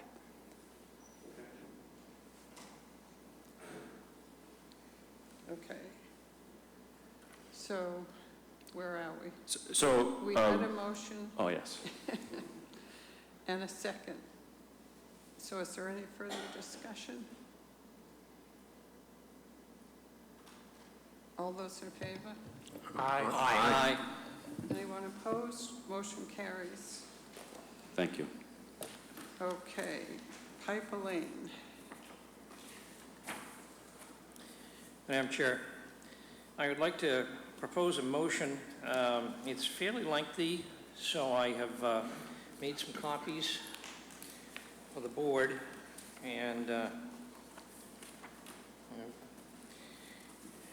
read it now. I move that the Board of Selectmen formally note their continuing opposition to the proposed housing project at Piper Lane LLC. The vote taken by the board on July 11th, 2019 was only to dispense with a possible appeal against the negative safe harbor decision rendered by the Department of Housing and Community Development, and was never intended in any way to be a reversal of the board's long-standing opposition to the underlying project itself. The board recognizes that the proposed project will have a great impact upon the aesthetic, cultural, historic, and environmental resources of the adjacent neighborhoods, including the South Acton Historic District and the Great Hill Conservation Area. More importantly, the board is very concerned with the potential public safety aspects of the project, including but not limited to, 1, the lack of safe stopping distance at the intersection of the proposed Summit Drive and School Street, where normally 275 feet of stopping sight distance is required, but only 235 feet is proposed. 2, The lack of proper distance between Piper Road and the proposed Summit Drive, School Street being a collector street, where 1,000 feet of separation between roadways would be required, but less than 200 feet provided. 3, the excessive length of the proposed Summit Drive cul-de-sac, with the proposed length exceeding 1,000 feet, where the maximum normally allowed in Acton is 500 feet. This has serious implications for public safety response. 4, the inclusion of a deep road cut bounded by vertical retaining walls over 10 feet in height at a pinch point of the property. This artificial canyon would create a major obstacle for snow removal and could easily be blocked by snow, fallen trees, disabled cars, or other debris in a natural or man-made disaster, making emergency response to the 28 proposed residential units difficult and time-consuming, if not impossible. Public safety is the highest priority of the board. Therefore, the Acton Board of Selectmen feel that the proposed project as designed presents an unreasonable risk to public safety and should be disapproved. Thank you, Dean. Is there a second?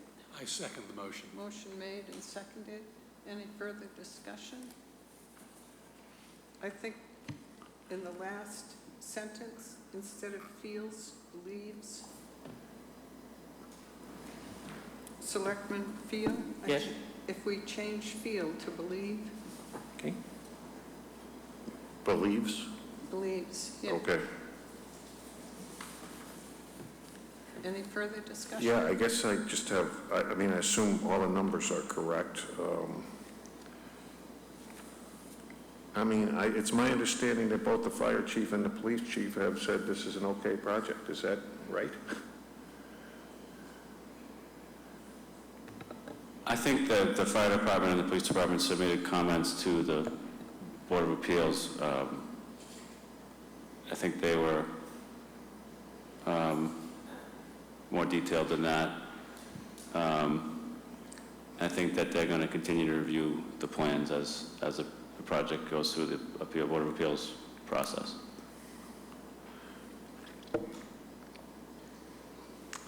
Okay. Any, Dean? I think what I did in crafting this was, because there's been a huge amount of information that's been developed from both sides.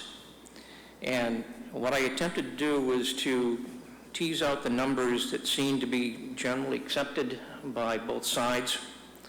There's certainly a wealth of detail that could have been added to this, and we could have ended up 4 or 5 pages of motion. I think what I was trying to capture was just certainly this is my feeling looking at the project, and certainly there'll be more information that will be developed during the hearing process. But I think it's important that the board go on record. It's especially important because in the past, the entire board had voted in opposition to the project, and then we've had a changeover on the membership of the board, Mr. Martin and myself being new members, and we've never actually voted and gone on record formally. So I think it's most appropriate that as a new member, I propose this and that we continue the board's opposition to the project. Okay, this says that you formally note, I'm assuming that we're intending to communicate this to the ZBA as part of our comments. Yes, sir. Okay. David? Yes, I was just wondering, where did you get the numbers from for this?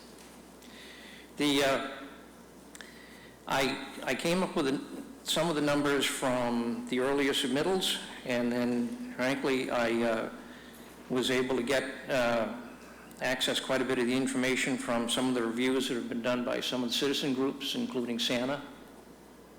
So I mean, personally, I understand the 1, 2, and 4. I thought that in the latest 25-unit proposal that the distance to the fire truck turnaround was less than 1,000 feet.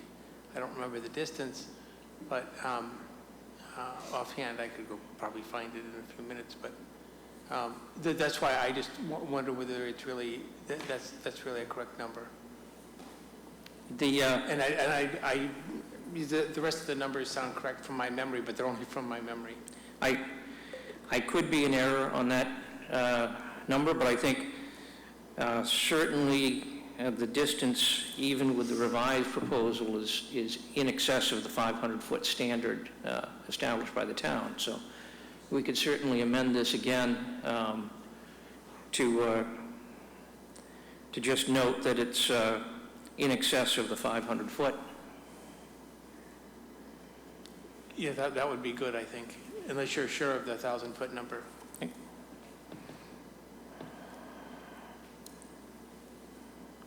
So basically delete the phrase with the proposed length exceeding 1,000 feet? So that I believe the new reading would be the excessive length of the proposed Summit Drive cul-de-sac, which exceeds the maximum normally allowed in Acton of 500 feet. Thank you. Any other comment?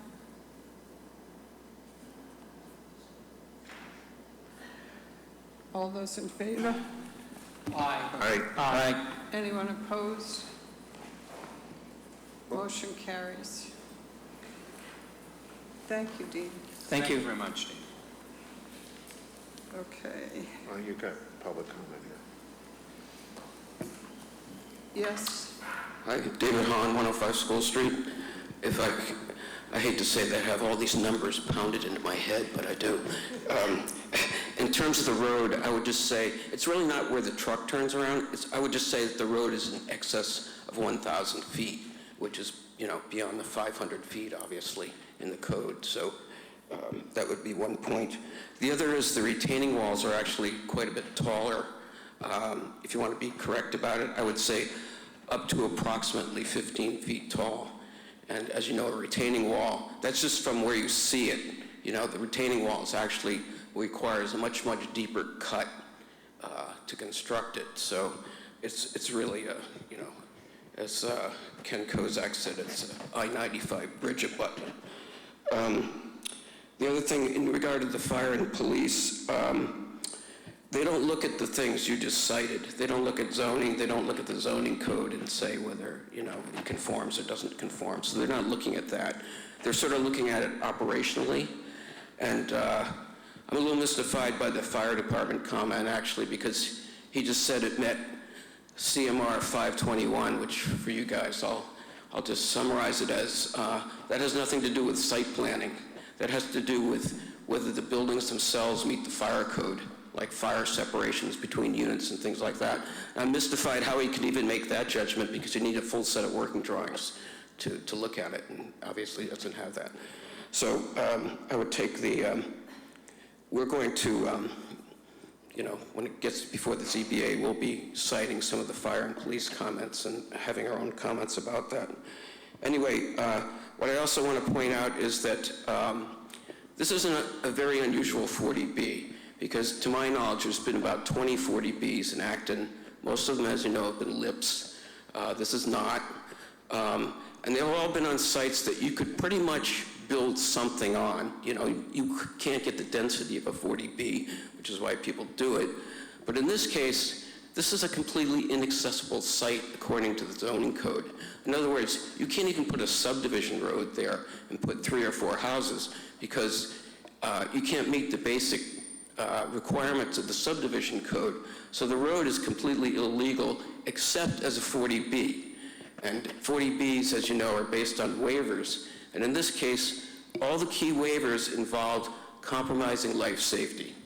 Now, to me and to our group, and I think to you, and as you pointed out, it's just completely unacceptable. What it says is that one of the basic tenets of 40B is that the affordable residents get exactly the same thing as your normal people do in a housing development. You get the same size unit, you get the same number of bathrooms, you get the same materials, you get the same number of parking spaces. In this case, if a waiver was to be granted on the roadway, you're saying that you only can build this thing because you're granting a waiver for public safety, and you're second-class citizens. You don't get the same level of protection as it would if it was a normal development in a non-40B situation. And I just find that abhorrent, frankly, that you would say, okay, we can build this and gain 7 units of housing, but you don't get the same level of fire protection as everybody else. It's not as safe as a normal project. You might have been at some of the ZBA hearings, and Mr. Levine gets up and says, we just want to hear our project to be heard on the facts and the merits. Okay, you decided some wonderful facts. The other fact I want to give you, or the other idea I want to give you, is that when we went on the site tour with Mr. Busby from Mass Housing, I asked him point blank, so what stops a 40B project? And he said the 3 key magic words: health, safety, and welfare. So I just want to leave you with that thought, that they do turn projects down, even at the Housing Appeals Committee. In fact, I can cite an MIT study for you showing that if it does go to appeal, which it will, I think, by the developer, Housing Appeals upholds about 35% of the projects that get appealed to the Housing Appeals Committee. They support the ZBA. So that's a 1/3 chance. That's pretty damn good, actually. And that doesn't include if you take it beyond that to Superior Court. So the last thing I want to leave you with is that the Department of Community Housing and Development publishes a book for ZBAs, and it essentially tells them, how do you administer a ZBA project? And one of the key things in there is that the responsibility of the ZBA is to perform what they call the balance test. And the balance test is measuring the need for affordable housing versus local concerns. And I think you have stated, and our group has stated overwhelmingly, that the local concerns far outweigh gaining 7 units of affordable housing, which I'll point out moves the needle in this town about that much in terms of unit count. So we fully support your position, and we hope you go all the way if necessary with us on this, because we certainly will be. Thank you. David? Yeah, David, could I just ask you a question? Sure. I'm not being argumentative, I'm just trying to understand. Yeah. Most 40Bs, the entrance roads are not, they are typically driveways, right? Not subdivision roads, is that correct? Right. This is not a subdivision, by the way. This is what they call, in our code, it's called a common drive. And I understand that that's the only reason why this can be allowed under any circumstances, right? Is because it's considered a common driveway and not a subdivision road. But I was just trying to find out what was kind of normal for 40Bs. The 40Bs aren't subdivisions, so I would say it's a common drive serving multiple units is my experience. You know, Martin Street is not a subdivision, for instance. You have the ones they built on Martin Street. Right. And I doubt if any of them are subdivisions, because that's, individual pieces of property, and they're all condo associations, or they're a single rental building. Okay, so, thank you.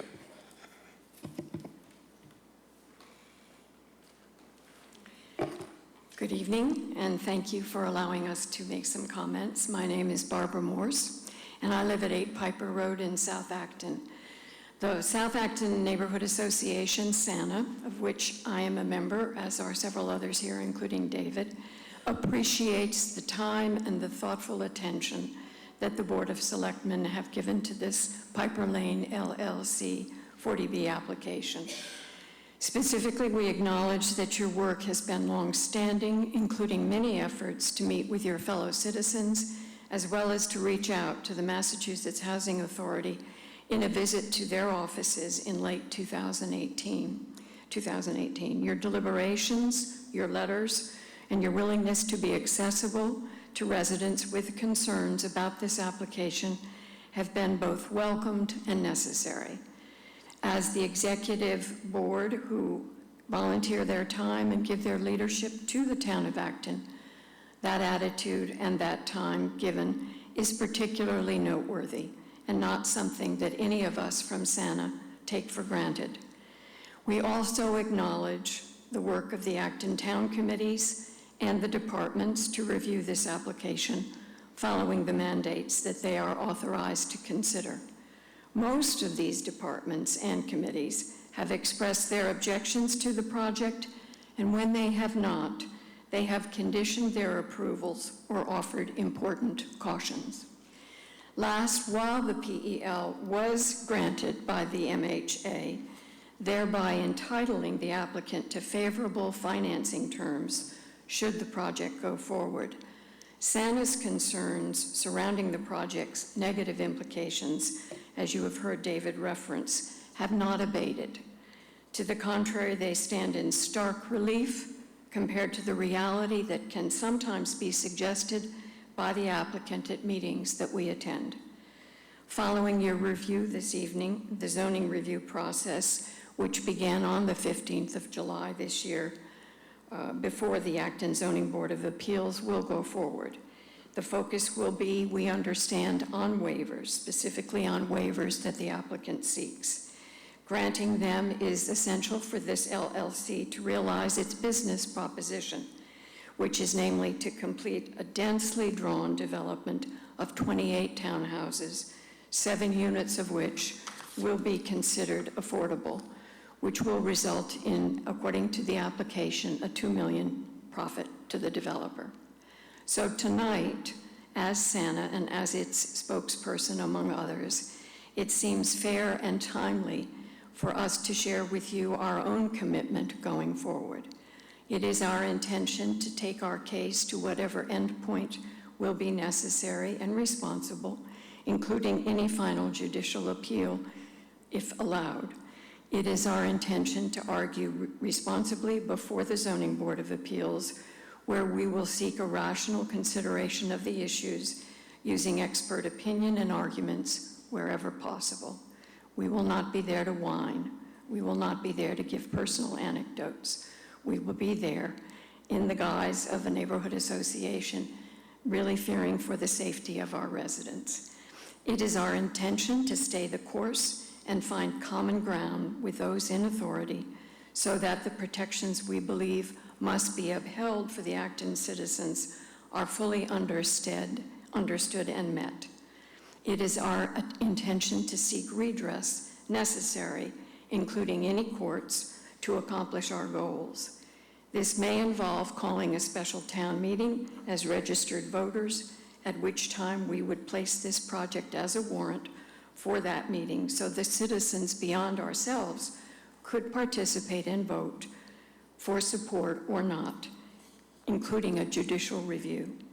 Our voices, our intentions, and our actions we want to share with you tonight as a sincere pledge, not as a volley across the bow. We do so in the spirit of full disclosure, comity, and good citizenship. We are prepared for the challenges that lie ahead, and we are resourced accordingly. We look forward to an informed engagement where dialogue is civil, facts and only facts are in evidence, and the notions of fairness are not sacrificed to political expediency. We know that our effort is a marathon and not a sprint. We are preparing accordingly, and we thank you for the comments and support you have shown. Thank you.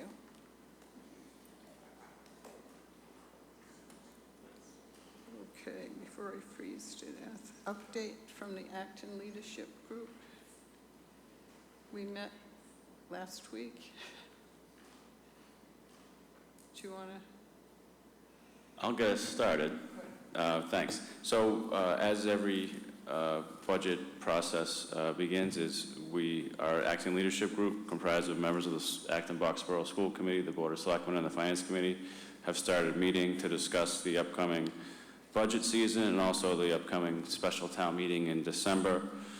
One of the many things that we talked about is the number of meetings that are going to be scheduled over the next 4 or 5 months. And so what we've actually done is put together a big calendar. A few items to note is that there's been a suggestion that the Board of Selectmen participate in a tri-board meeting. which is something that I'm sure you would want to discuss before we get too far along in scheduling that. And other items,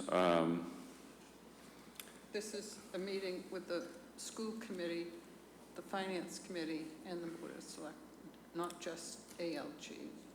right, so it was a request of one of the members that the full board, the full complement of all three of those boards get together in a room and discuss the items that are going to be voted on by the community this winter. Yeah. John? Yes, I would certainly support that. It was done a couple of years ago, a tri-board meeting. I think it's particularly important to do it this fall, given the Twin School project and the fire station project, and we just really got to pull ourselves together, and we've got to attack this jointly. So I'm working with the superintendent to identify a couple potential dates, and with Lisa and others. And I guess it would be helpful to know if the board's comfortable moving forward with that type of a meeting before we finalize that arrangement. Peter? Yeah, I'm all in favor. We've had several, actually. And I would suggest a moderator that would help facilitate the meeting. The last time we had somebody that didn't work out too well, but that's because Yes. Bart, is it Bart, the guy that he wasn't available? He'd be great to have the agenda and move the meeting along and make sure people stay on focus and that kind of thing. So, yeah, no, I mean, I'm all in favor of it. It's worked fairly well in the past.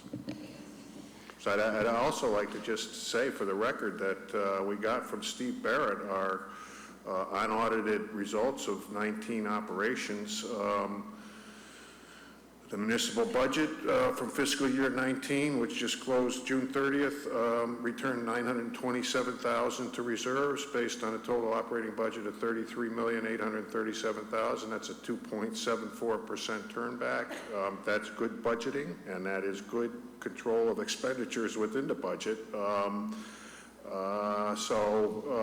We got from the state their promise to raise state aid to at the same level the rest of the state budget goes up. It was almost over 3% this year, I think. So, and we collected a lot more revenue from other receipts, fees, penalties, investments, that kind of stuff than we expected. So, congratulations, John, to you and the entire staff for doing a great job on the budget and expenditures in fiscal 19. It puts us in a great position trying to put together the budget for 21. I would like to add my congratulations to the town manager in his first year for performing and doing an excellent job. A job well done. Thank you so much. Okay. Thank you, appreciate it. So yes, we're in favor of this meeting. Yeah, can I just ask, just out of ignorance, but when we meet with the school committee, do we meet with the whole school committee, Yes. including all the Boxborough members? All 11, It's yeah. not just an Acton business meeting? Okay. It's going to be a big meeting, a lot of A lot seats. of tables. Thank you. Okay, surplus property, School Street. So I apologize for getting into your packet late. I thought I did it on Friday, but I forgot. The Civil Defense Building is located on School Street, right next to the street and the railroad tracks. It was built as a firehouse in 1927. Thank you, Bill Clower, for that history. And it was used actively as a fire station until 1961. Since that time, it's had various uses, including storage. It's currently used only for storage. There is some AV and emergency equipment up there, but it's not even a backup at this point. It's just surplus. So what I'm bringing forward is the idea of declaring this surplus with the idea that it may be used for something else and perhaps disposed of if the board decides to do so. What's the size of the parcel?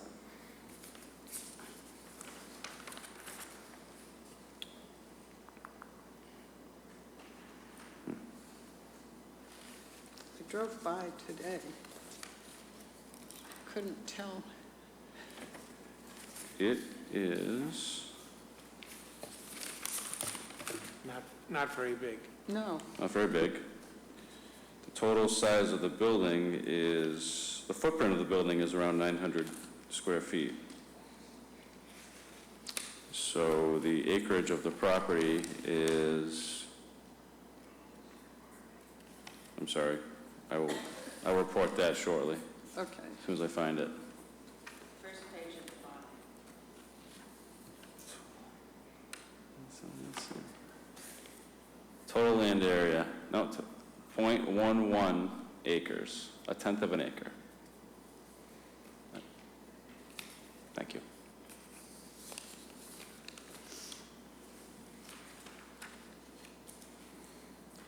So in my correspondence to the board, I mentioned that I believe this property's within the historic district, so that any future use would have the guidelines that the district enforces. And this would have to go before town meeting.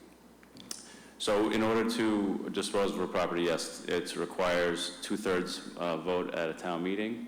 And also the other procedural step is that the board has to formally declare that it is surplus.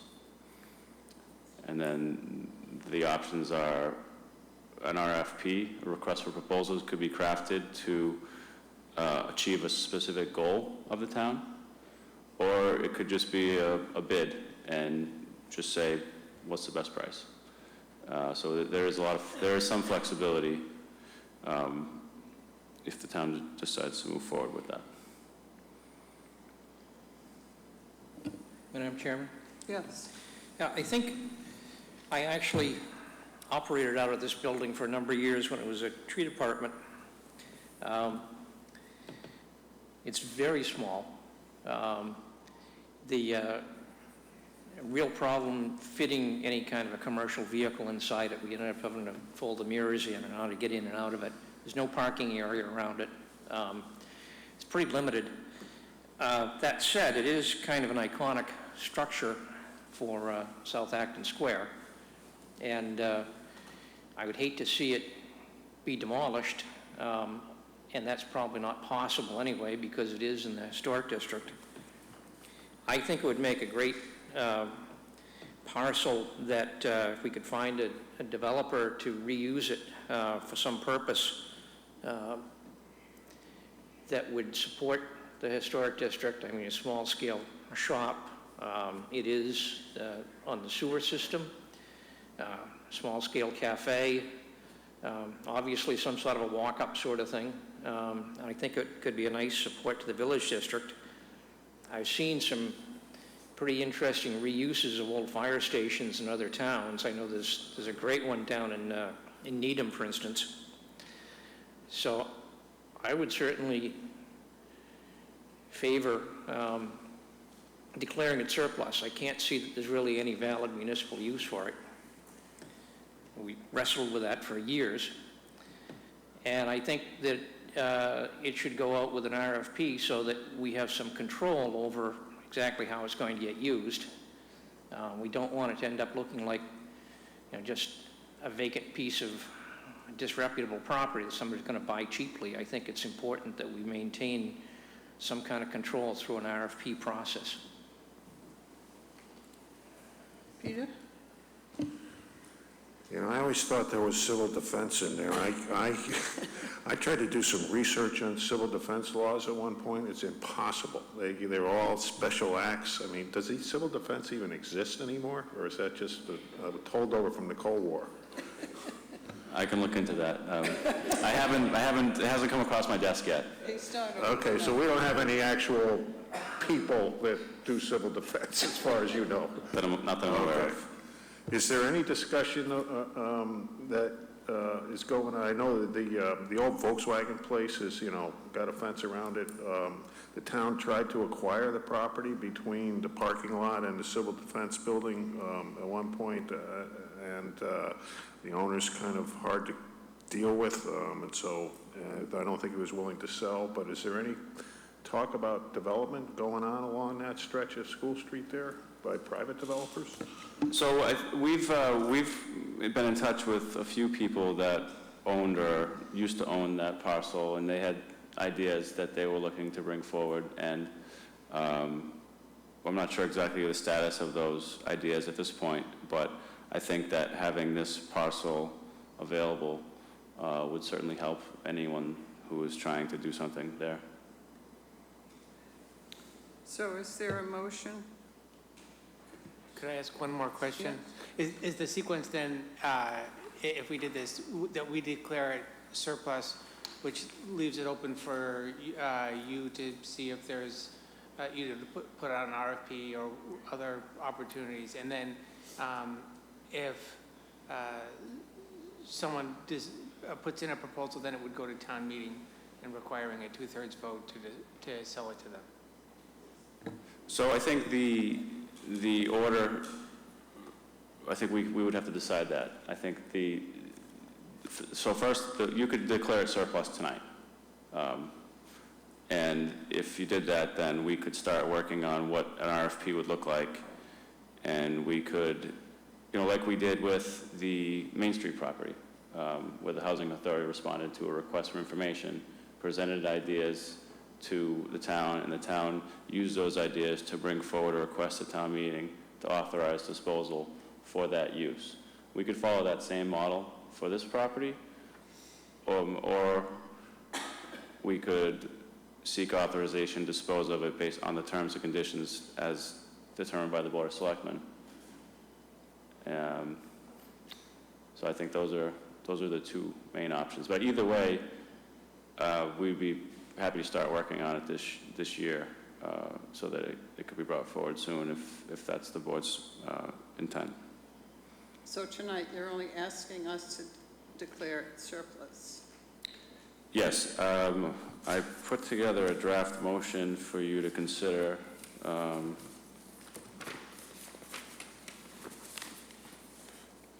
It's highlighted in yellow or orange on the front of that packet with the pictures in it. Okay. Bottom of the page, bottom of the front page. Oh,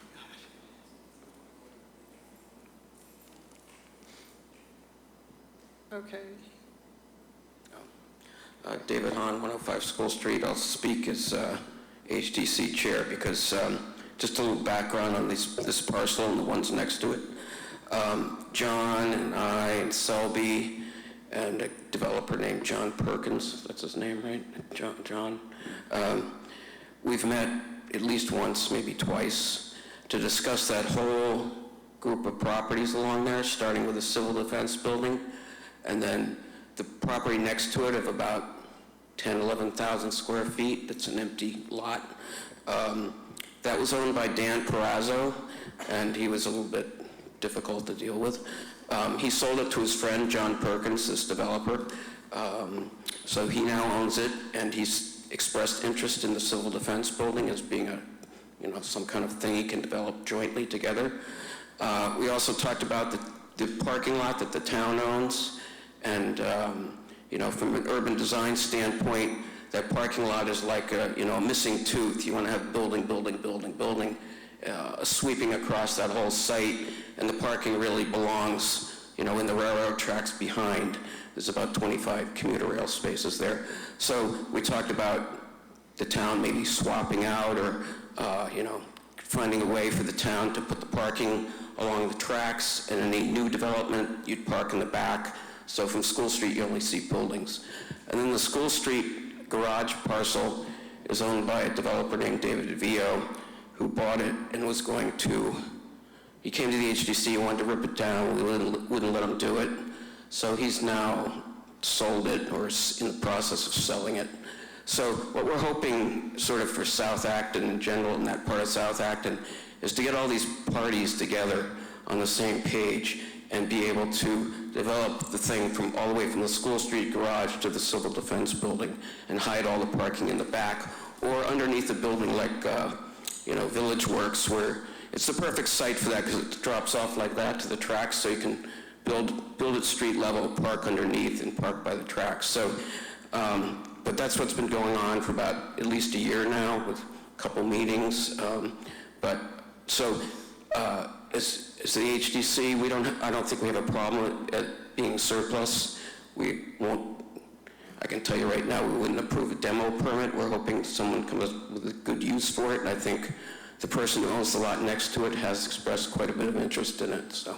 Thank you. Yeah. Bill Clower, 70 Piper Road. As far as this building is concerned, I believe I have seen the plot plan for it. This was acquired after the town stopped using it we started using it in 1970 for civil defense. And one of the things that we ran across was not only the neighbor that David alluded to, but also the property line for that is adjacent to the left-hand side of the building. There are a few utility easements for drainage and stuff underneath the ground, and I'm not really too sure, but as I recall, if you look at old photographs that I have come up with over the years, that is the old South Acton Maynard Road right beside it, and it terminated in front of Exchange Hall. So take a peek at this thing and see if it is indeed even a piece of land that anybody owns, because it could be the old Main Street. It connects directly with the land in front of Erickson's, right on top of the dam. So this is an abandoned road, but I don't know where abandoned roads sit in your purview. Thank you. Thank you. Hi, Michaela Marie on 80 School Street. Just a question about surplus properties. Once you declare it surplus, is there a way to snatch it back? Can you do your study before you declare it surplus? I'm not sure what the real implication of having surplus property is. Could we get some explanation for those things? Yes, the vote of the Board of Selectmen to declare property surplus is a procedural vote required to allow a transaction to actually occur. So if the transaction is never initiated, then the town maintains ownership of the property. So you could declare it surplus and have it sit forever as a surplus property that the town owns. An example of that would be Asa Parlin, which was declared surplus in 2013 until this past May or June or this year, where it was declared no longer surplus by the board. So it's an important decision by the board, but it is one that certainly doesn't mean that the property it was lost from the town until the town actually decides to sell it or dispose of it.